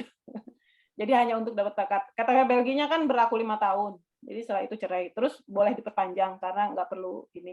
Banyak yang seperti itu. Jadi lama-kelamaan peraturan berubah.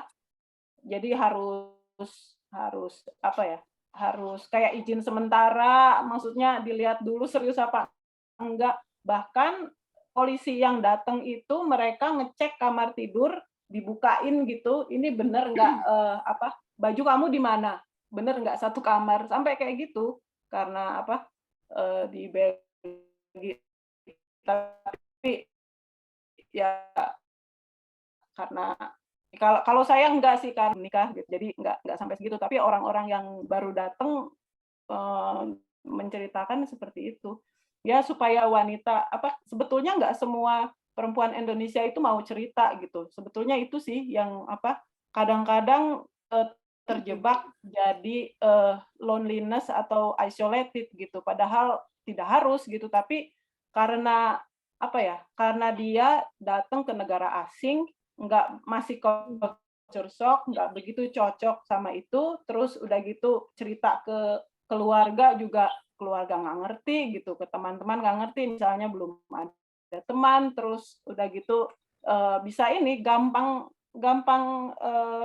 jadi isolated gitu, gampang. Bahkan ada teman yang ngingetin saya, Alda, kamu jangan lupa ya, kamu harus hang out minimal seminggu sekali ngobrol sama orang Indonesia, mana nggak usah dipikirin ngobrol apa, pokoknya ngomong aja pakai bahasa Indonesia seminggu sekali. Ada yang punya ngasih saran ke saya seperti itu supaya tidak terjebak ke situasi isolated gitu. Jadi sebetulnya nggak semua orang bukan memprioritaskan ya, membiasakan diri untuk bercerita. Jadi mungkin mereka yang untuk melibatkan perempuan dalam dunia literasi, mungkin mereka sendiri nggak kepikiran kalau mereka itu punya cerita yang menarik gitu. Mungkin seperti itu bisa juga. Jadi ya mungkin harus mungkin kalau misalnya kita bisa reach out gitu ya. Oh ini Ruanita punya wadah untuk menulis antologi, misalnya tema parenting atau tema membuka bisnis atau tema apa gitu, mungkin nanti Ruanita bisa menjalankan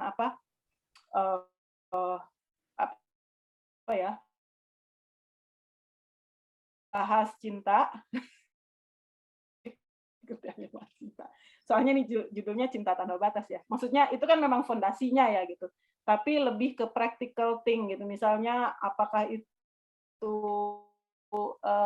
bagaimana hidup, termasuk informasi-informasi kalau mau misalnya kalau mau minta izin kerja datangnya ke sini, alamatnya ini gitu. Bisa juga gitu. Jadi lebih ada narasinya tapi ada practical informasinya. Jadi mungkin itu lebih niche dan lebih orang-orang yang punya mimpi tinggal di Jerman atau memang mau datang ke Jerman atau mau nikah sama orang Jerman dan perlu tahu berbagai macam istilahnya informasi-informasi yang seharusnya satu orang mengulik semua peraturan secara hukum tuh sebagian sudah disediakan di buku. Nah, itu mungkin lebih menarik. Terus orang juga lebih gue butuh nih buku-buku kayak gini, terus ada informasi segala macamnya, terus udah gitu mungkin ada juga orang gue tahu cerita yang relate sama temanya, misalnya dia juga mau cerita gue dulu waktu cari kerja dapatnya di sini atau izinnya ke sini atau harus dilegalisir kemana, tahu sendiri kan kalau sebagai orang asing kan pekerjaan dokumen legalitas dan segala macamnya tuh ribet gitu, dari visa sampai udah datang ke sini pun masih berderet gitu kan, urusan legal gitu ya. Itu juga Terima kasih buat tantangannya nih Kak Alda. Semoga Mbak Alda juga ngasih info soal siapa yang mau sponsorin ya. Sekalian. Sebenarnya sih kalau dari sisi Ruanita udah ada wadahnya untuk nampilin cerita-cerita yang tadi yang disebutkan. Cuma persoalannya mungkin belum pada produk kertas ya, masih di medsos. Ya, masih ada tambahan lagi nggak nih Mbak Vero dari cerita yang tadi? Ada satu ya. Kalau menurut saya balik lagi sebenarnya semua informasi itu ada. Yeah. Cuman karena gini ya. Kalau saya lihat budayanya juga banyak yang begini, menikah dengan orang asing tuh. Nah, tadi ada pertanyaan dengan saya juga, ada pertanyaan yang ditujukan kepada saya itu tentang bekerja dan laki-laki yang tidak bekerja. Menikah dengan orang asing tuh secara umum di Indonesia orang berpikir itu menikah dengan orang kaya. Dan orang tuh menganggap bahwa nikah sama bule gitu ya, pasti kaya dan lu bakalan hidup senang, berkecukupan uang segala macam gitu. Nah, dan definisi kaya yang dibayangkan oleh banyak orang yang ingin menikah dengan bule itu juga, dan secara umum itu juga seperti yang mereka anggap dalam film-film yang kayak gitu-gitu. Kecuali kalau mereka memang sudah terbiasa hidup di luar, itu berbeda ya. Nah, ini juga yang perlu selain informasi tadi, itu juga perlu kemampuan finansial gitu loh. Dan tadi ada pertanyaan tuh sama saya, bagaimana menikah dengan pria harus support secara finansial suami karena suami tidak bisa bekerja. Bagaimana? Kalau menurut saya mau lu nikah sama orang bule atau mau nikah sama orang Indonesia, tergantung kesepakatannya bagaimana dari awal gitu loh. Karena apa namanya, unemployment itu bisa terjadi mau lu nikah sama bule atau mau lu nikah sama orang Indonesia juga unemployment itu bisa terjadi, apalagi dalam situasi financial krisis sekarang gitu. Jadi seberapa jauh juga gini tujuan lu mau nikah apa gitu loh. Apakah lu mau menggantungkan hidup dan mencari kalau orang jadi ibaratnya ada orang yang kalau orang bule tuh banyak yang bilang ini she's a gold digger. Iya. Gitu. Ya, lu mau jadi yang tergantung dan tiap orang tuh punya tujuannya masing-masing. Terserah tujuannya mau apa. Karena tiap orang juga berhak punya tujuan apapun. Dan aku nggak akan ngejudge siapapun. Misalnya, gue emang pengen cari uang gitu, gue pengen cari kemapanan, it's okay. Tapi ketika terjadi, misalnya seperti yang dipertanyakan pada saya ini, jika terjadi tidak bekerja gimana? Ya lagi-lagi kesepakatannya bersama. Apakah bisa sanggup bekerja untuk mengatasi kebutuhan finansial selagi yang satu tidak bekerja atau kemudian berpisah, itu lagi-lagi dikembalikan kepada individu yang bersangkutan sih. Prinsip dan perjanjian kesepakatan awalnya gimana. Sama seperti di Indonesia juga sama, cuman di Indonesia apalagi situasi pandemi ya, kemarin juga banyak laki-laki yang kehilangan pekerjaannya. Nah, ada dua, mau tetap bekerja membiayai kehidupan suami, dan kemudian dan kalau ada anak itu kan sebenarnya lebih rumit lagi, atau kemudian berpisah. Lagi-lagi ini bukan bukan jika A maka B, jika B maka C, jika C maka D, nggak hitam putih kayak gitu sih.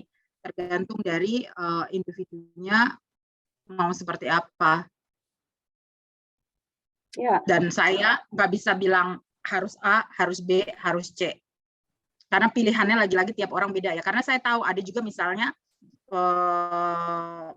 ada kawan gitu ya, bisnis suaminya bangkrut dan dia memutuskan untuk meninggalkan suaminya. Kalau itu pilihan lo ya sah-sah aja. Saya di sini bukan untuk ngejudge pilihan orang, tapi apapun yang kita pilih, ini buat semua perempuan ya, dan saya mengatakan ini karena kita berbicara tentang hak perempuan. Apapun yang kita pilih, kita harus memahami konsekuensinya terhadap diri kita, terhadap diri orang lain, suami kita, dan juga terhadap anak. Kalau ada anak. Nah, konsekuensi itu, mau itu baik atau buruk, silahkan timbang masing-masing. Karena siapapun harus siap dengan semua pilihan. Karena hidup itu kan juga tidak seindah nyanyiannya Justin Bieber atau nyanyiannya Panca Ponda. Jadul banget loh. Cuman ke Panca Ponda gue ketahuan jadulnya deh. Ya kalau Justin Bieber. Oke, terima kasih Mbak Vero. Saya mau buka floor aja ya. Ini ada 2 pertanyaan nih, satu buat Mbak Arum, satu buat Mila dari satu penanya. Silakan Ana, langsung tanya sama Mbak Arum sama Mbak Leni. Mbak Leni, apa nih? Oke, Ana hilang. Ya, yang pertama yang untuk Mbak Arum, ada pertanyaan kok apa sih ini lebih pada, kan Mbak Arum melanjutkan pernikahan yang kedua dan pernikahan pertama itu kan juga pria warga negara asing, yang kedua juga warga negara asing. Bagaimana tuh Mbak Arum healingnya gitu? Apa nggak kapok-kapok gitu? Kok dapat juga WNA gitu dari yang pertama terus lanjut kedua WNA juga gitu? Gimana proses healingnya? Oke. Kok nggak kapok gitu ya? Oke, aku mau share rahasia sedikit yang tidak aku tulis itu di buku sebenarnya. Saya jujur ya, saya ini kan memang orang Jawa asli ya.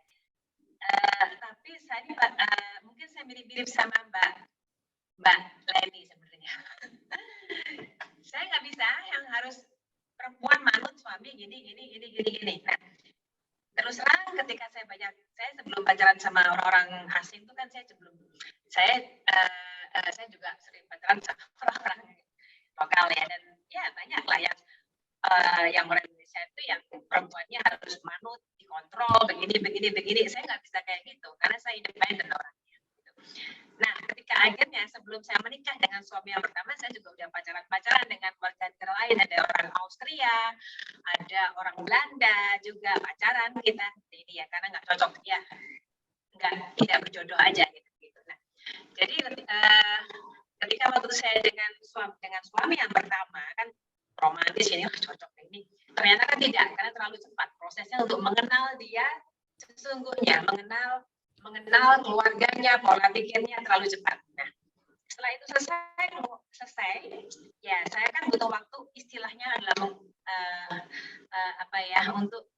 untuk jenak dengan diri saya sendiri, karena ini kan setelah bercerai saya nggak mau buru-buru cari suami lagi. Nah, that time saya butuh waktu untuk mengobati hati saya sendiri. Saya butuh waktu untuk belajar mencintai diri saya sendiri. Saya untuk merasa penuh dengan diri saya sendiri sebelum saya memulai suatu hubungan. Dan sebelum saya ketemu dengan suami saya sekarang, saya juga sempat dekat dengan orang lain gitu. Nah, ketika akhirnya saya ketemu pacaran dengan suami saya yang sekarang dengan Peter, itu kan nggak langsung nikah ya, kan namanya juga pacaran kan, pacaran dulu ya happy ya, pacaran pertama pasti happy kan ya, tapi setelah itu kan waktu bergulir, saya butuh waktu untuk mengenal dia. Memang kalau kita bicara waktu, nggak bisa misalnya lebih lama lebih baik, lebih cepat itu nggak baik, nggak bisa seperti itu juga ya. Banyak orang yang pacarannya udah 10 tahun ternyata ya just work gitu kan. So, kembali kepada feeling kita, apakah kita berjalan bersama pacaran melihat ya apa yang kita bisa siapkan, manusia berusaha, kita kan berusaha melek secara hukum. Sebelum itu saya juga dengan mantan suami saya nggak pakai prenup ya, nggak pakai prenup, and then udah kado nggak nikah nih, aduh nggak bisa punya ini, nggak bisa punya properti. Nah, sebelum menikah ini kita sudah bicara masalah prenup ya, karena melek hukum, kita tahu kita ingin punya properti begini ya, oke, kita lakukan gitu. Itu melek hukum harus saya mengenal keluarga suami dan pacaran dengan Peter juga kan saya ya namanya orang pacaran ya cocok kan, nggak kapok orang cocok kok saya ya kan, kalau nggak cocok ini ya kita pacaran berjalan sampai akhirnya tahun ketiga ya kita memutuskan untuk menikah ya syukur dalam perjalanan ini kita sudah berapa tahun nih, 11 tahun berarti tahun ini kita 11 tahun kesamaan virtues dalam membina rumah tangga dan membesarkan anak-anak, itu yang paling penting itu seperti itu, kita sejalan. Jadi kalau untuk kapok setelah saya cerai, saya juga tetap ingin menikah dengan warga negara asing karena pertama saya orangnya independen, saya nggak suka di perempuan manut begini nggak, I want my freedom. Dan itu yang makanya dan kecenderungan memang tidak mengeneralisir ya, kecenderungan seperti Mbak Diah tadi bilang kan cukup equal ya, kita bicara orang Eropa begitu, usually not everyone, mereka cukup equal dan bisa urusan domestik itu bukan urusan perempuan semua, lakinya mau cawe-cawe, mau turun, biasanya seperti itu. Jadi dan mereka lebih open minded, bisa menerima nggak yang harus begini. Makanya saya memang jalurnya mencari orang asing lagi, tapi dengan cara lebih berhati-hati, yaitu pacaran yang benar gitu, nggak happy doang gitu Mbak Ana. Silakan Ana, pertanyaan kedua. Iya, keren Mbak Arum, keren, terima kasih. Lalu yang kedua buat Mbak Leni, ini pertanyaannya adalah mengapa Mbak Leni masih bertahan di negeri Turki gitu, meskipun sudah mengalami masalah kesulitan di sana gitu. Pertanyaannya susah amat sih Mbak Ana jawabnya. Masih 50-50 ya. Kalau sebenarnya pinginnya pulang sih, dari keluarga juga udah pulang aja. Cuman apa yang sudah saya bangun ya, sekarang umurnya berjalan 3 tahun. Itu kayaknya sia-sia kalau ditinggal begitu aja. Jadi satu modal udah apa ya, udah terlanjur keluar dan belum balik. Karena kena COVID, habis itu kena inflasi lira yang luar biasa. Nah, dan satu lagi, saya sudah banyak customer juga di sini, jadi kayaknya apa ya? Jadi pinginnya pulang, tapi ini gimana gitu. Satu itu. Jadi untuk orang asing punya company itu juga susah. Apalagi pergi ke pintu, karena kali satu menikah dengan orang Turki, kedua ada work permit. Untuk extend aja kayaknya agak susah nanti kayaknya. Jadi itu juga pertimbangan kalau saya balik dan mungkin balik lagi visa turis aja visa turis diperpanjang untuk izin tinggal mudah sekali di sini. Setelah ini nggak bisa gitu. Jadi apalagi saya kan hampir 5 tahun. Setelah 5 tahun ini mungkin saya bisa mengajukan untuk unlimited tanpa merubah kewarganegaraan. Itu kepinginnya begitu sih, kepinginnya begitu. Cuman ada pemikiran pengen ganti warganegaraan karena saya ada usaha, karena sebagai WNI itu masih WNI itu susah sekali untuk dapat fasilitas kalau kita ada usaha di sini. Termasuk kayak apa ya, kita mengajukan kredit karena pembayaran untuk ekspor impor itu kan kebanyakan pakai LC kayak gitu, tapi kita nggak bisa mengajukan kredit kalau kita masih WNI. Ya WNA kan, saya kan di sini WNA. Oh jadi, iya. kan aku jadinya WNA, kita kan WNA. Jadi itu yang salah satu yang pertimbangan, semuanya masih 50-50 karena masih melihat juga, karena setelah ini kan ada election ya, pemilihan presiden, kita nggak tahu maksudnya ekonomi Turki ini mau gimana lagi gitu kan. Jadi masih menunggu. Terus juga apa sebaiknya pulang. Kemarin sempat ada pemikiran untuk dijual kayak gitu kan. Jual, saya kembali ke Indonesia, tapi melihat di Indonesia juga sekarang kondisinya juga nggak jauh beda gitu loh. Berarti kalau saya balik ke Indonesia, walaupun saya di Indonesia juga punya company, itu berarti mulai dari awal lagi gitu loh. Sementara di sini sudah ada jalur-jalurnya, kita sudah punya customer, sudah punya power, berarti tinggal jalan aja. Cuman ya itu tadi, walaupun dengan susah payah yang luar biasa ya, itu jadi dua-dua pilihan sulit, mau pulang. Kalau masalah lain-lain saya nggak ada masalah lain-lain. Saya sih apa ya, maksudnya dengan keluarga, dengan apapun itu nggak masalah sih, nggak ada masalah. Cuman keputusannya dari diri saya gitu. Mau tetap tinggal di sini atau enggak. Di sini karena ada usaha itu sih. Ya.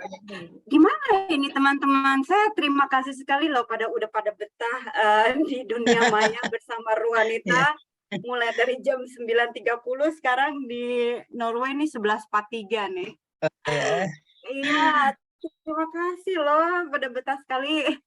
Kalau misalnya bisa dirangkaikan ya apa yang udah disampaikan oleh 4 narasumber tadi. Isu perempuan itu isu perempuan yang ada dalam kawin campur ini kan beragam, mulai dari bagaimana beradaptasi, bagaimana memahami pasangannya, agama memegang peranan penting, terus ada isu KDRT juga di situ, entah itu fisik ataupun mental, beragam isu yang ada dalam isu kawin campur ataupun yang sudah diangkat dalam buku itu. Di buku itu saya menulis tentang co-parenting. Promosi sedikit ya. Cuman saya ingin mengangkat kembali pesan dari Mbak Vero, pilihan individu, bahwa Setiap individu itu mempunyai kesempatan untuk memilih, asal bisa memikirkan konsekuensinya. Dan satu hal yang penting juga, memahami hukum yang akan membuka apa sih hak-hak para perempuan ini, yuridiksi dan kesempatan atas hak tersebut gitu. Itu yang sangat penting. Kami di Ruanita juga mencoba untuk memberikan informasi-informasi seperti itu, seperti misalnya Anna untuk konteks Jerman atau saya untuk konteks Norway. Kita berusaha untuk memberikan informasi itu di ya teman-teman bisa baca di webnya Ruanita, ataupun kita juga ada di Facebook sama di Instagram. Mungkin Anna bisa menutup acara diskusi. Ada tanggapan? Mungkin aku juga sebentar mau kasih satu kalimat saja. Jadi pada dasarnya saya berkecimpung di dunia perkawinan campuran ini sudah cukup lama. Kemudian saya sangat melihat ya di jalannya waktu itu kebanyakan perempuan Indonesia atau laki-laki Indonesia yang mau masuk ke dalam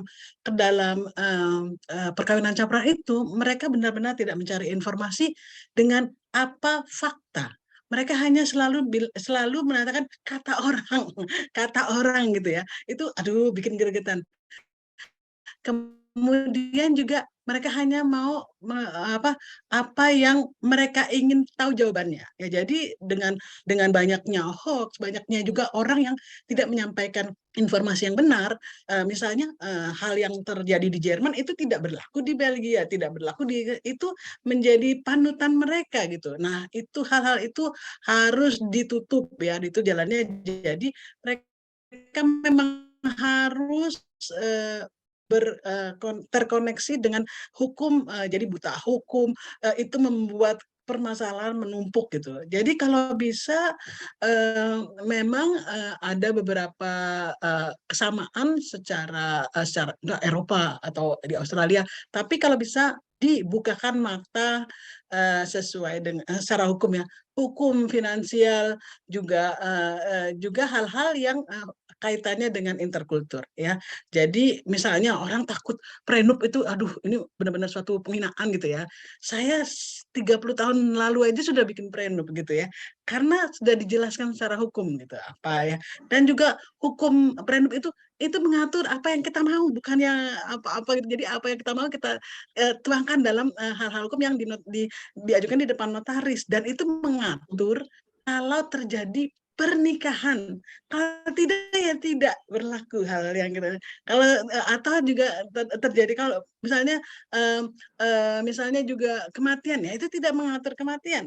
Prenup itu adalah mengatur kalau terjadi perceraian gitu ya. Jadi hal itu sangat gampang gitu ya. Banyak sekali yang bilang saya dengar, aduh ini kata saya dengar jangan sampai lagi gitu ya. Tetapi saya baca di informasi A, B atau di hal-hal yang ofisial gitu. Itu yang belum secara literasi belum diterapkan di Indonesia gitu. Jadi mereka mencarinya di site abal-abal dan segala macam gitu. Nah, itu yang membuat permasalahan banyak sekali menurut saya. Semoga kekhawatirannya Mbak Dia ini bisa dikurangi, karena Anna nih lagi jalan-jalan nih dari satu radio ke radio lain untuk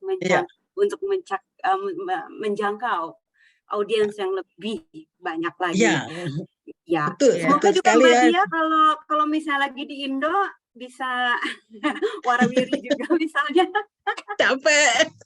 Saya udah mau pensiun, karena itu saya berikan tugasnya ke Anna aja. Atau Mbak Arum misalnya mau warawiri, kan Mbak Arum di Jakarta nih. Ya itu saja. Ya kami ada bukunya, buku itu sebenarnya ada juga isinya dengan hukum, kita belum mencetak ulang lagi, tetapi saya pikir sekarang ini secara ofisial pun banyak sekali yang sudah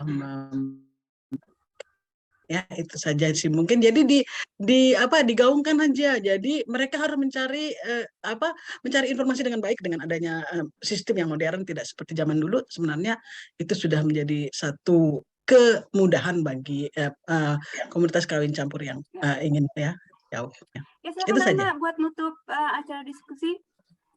Udah, terima kasih. Aku cukup. Dari aku cukup, Mbak. Cukup. Anak enak banget di Indonesia. Udah, Terima Nak, kasih tutup, semuanya. Nak. Recordingnya, Nak, selesai. Oke, terima kasih. Oke, recordingnya aku selesai. Terima kasih loh. Iya, sama-sama.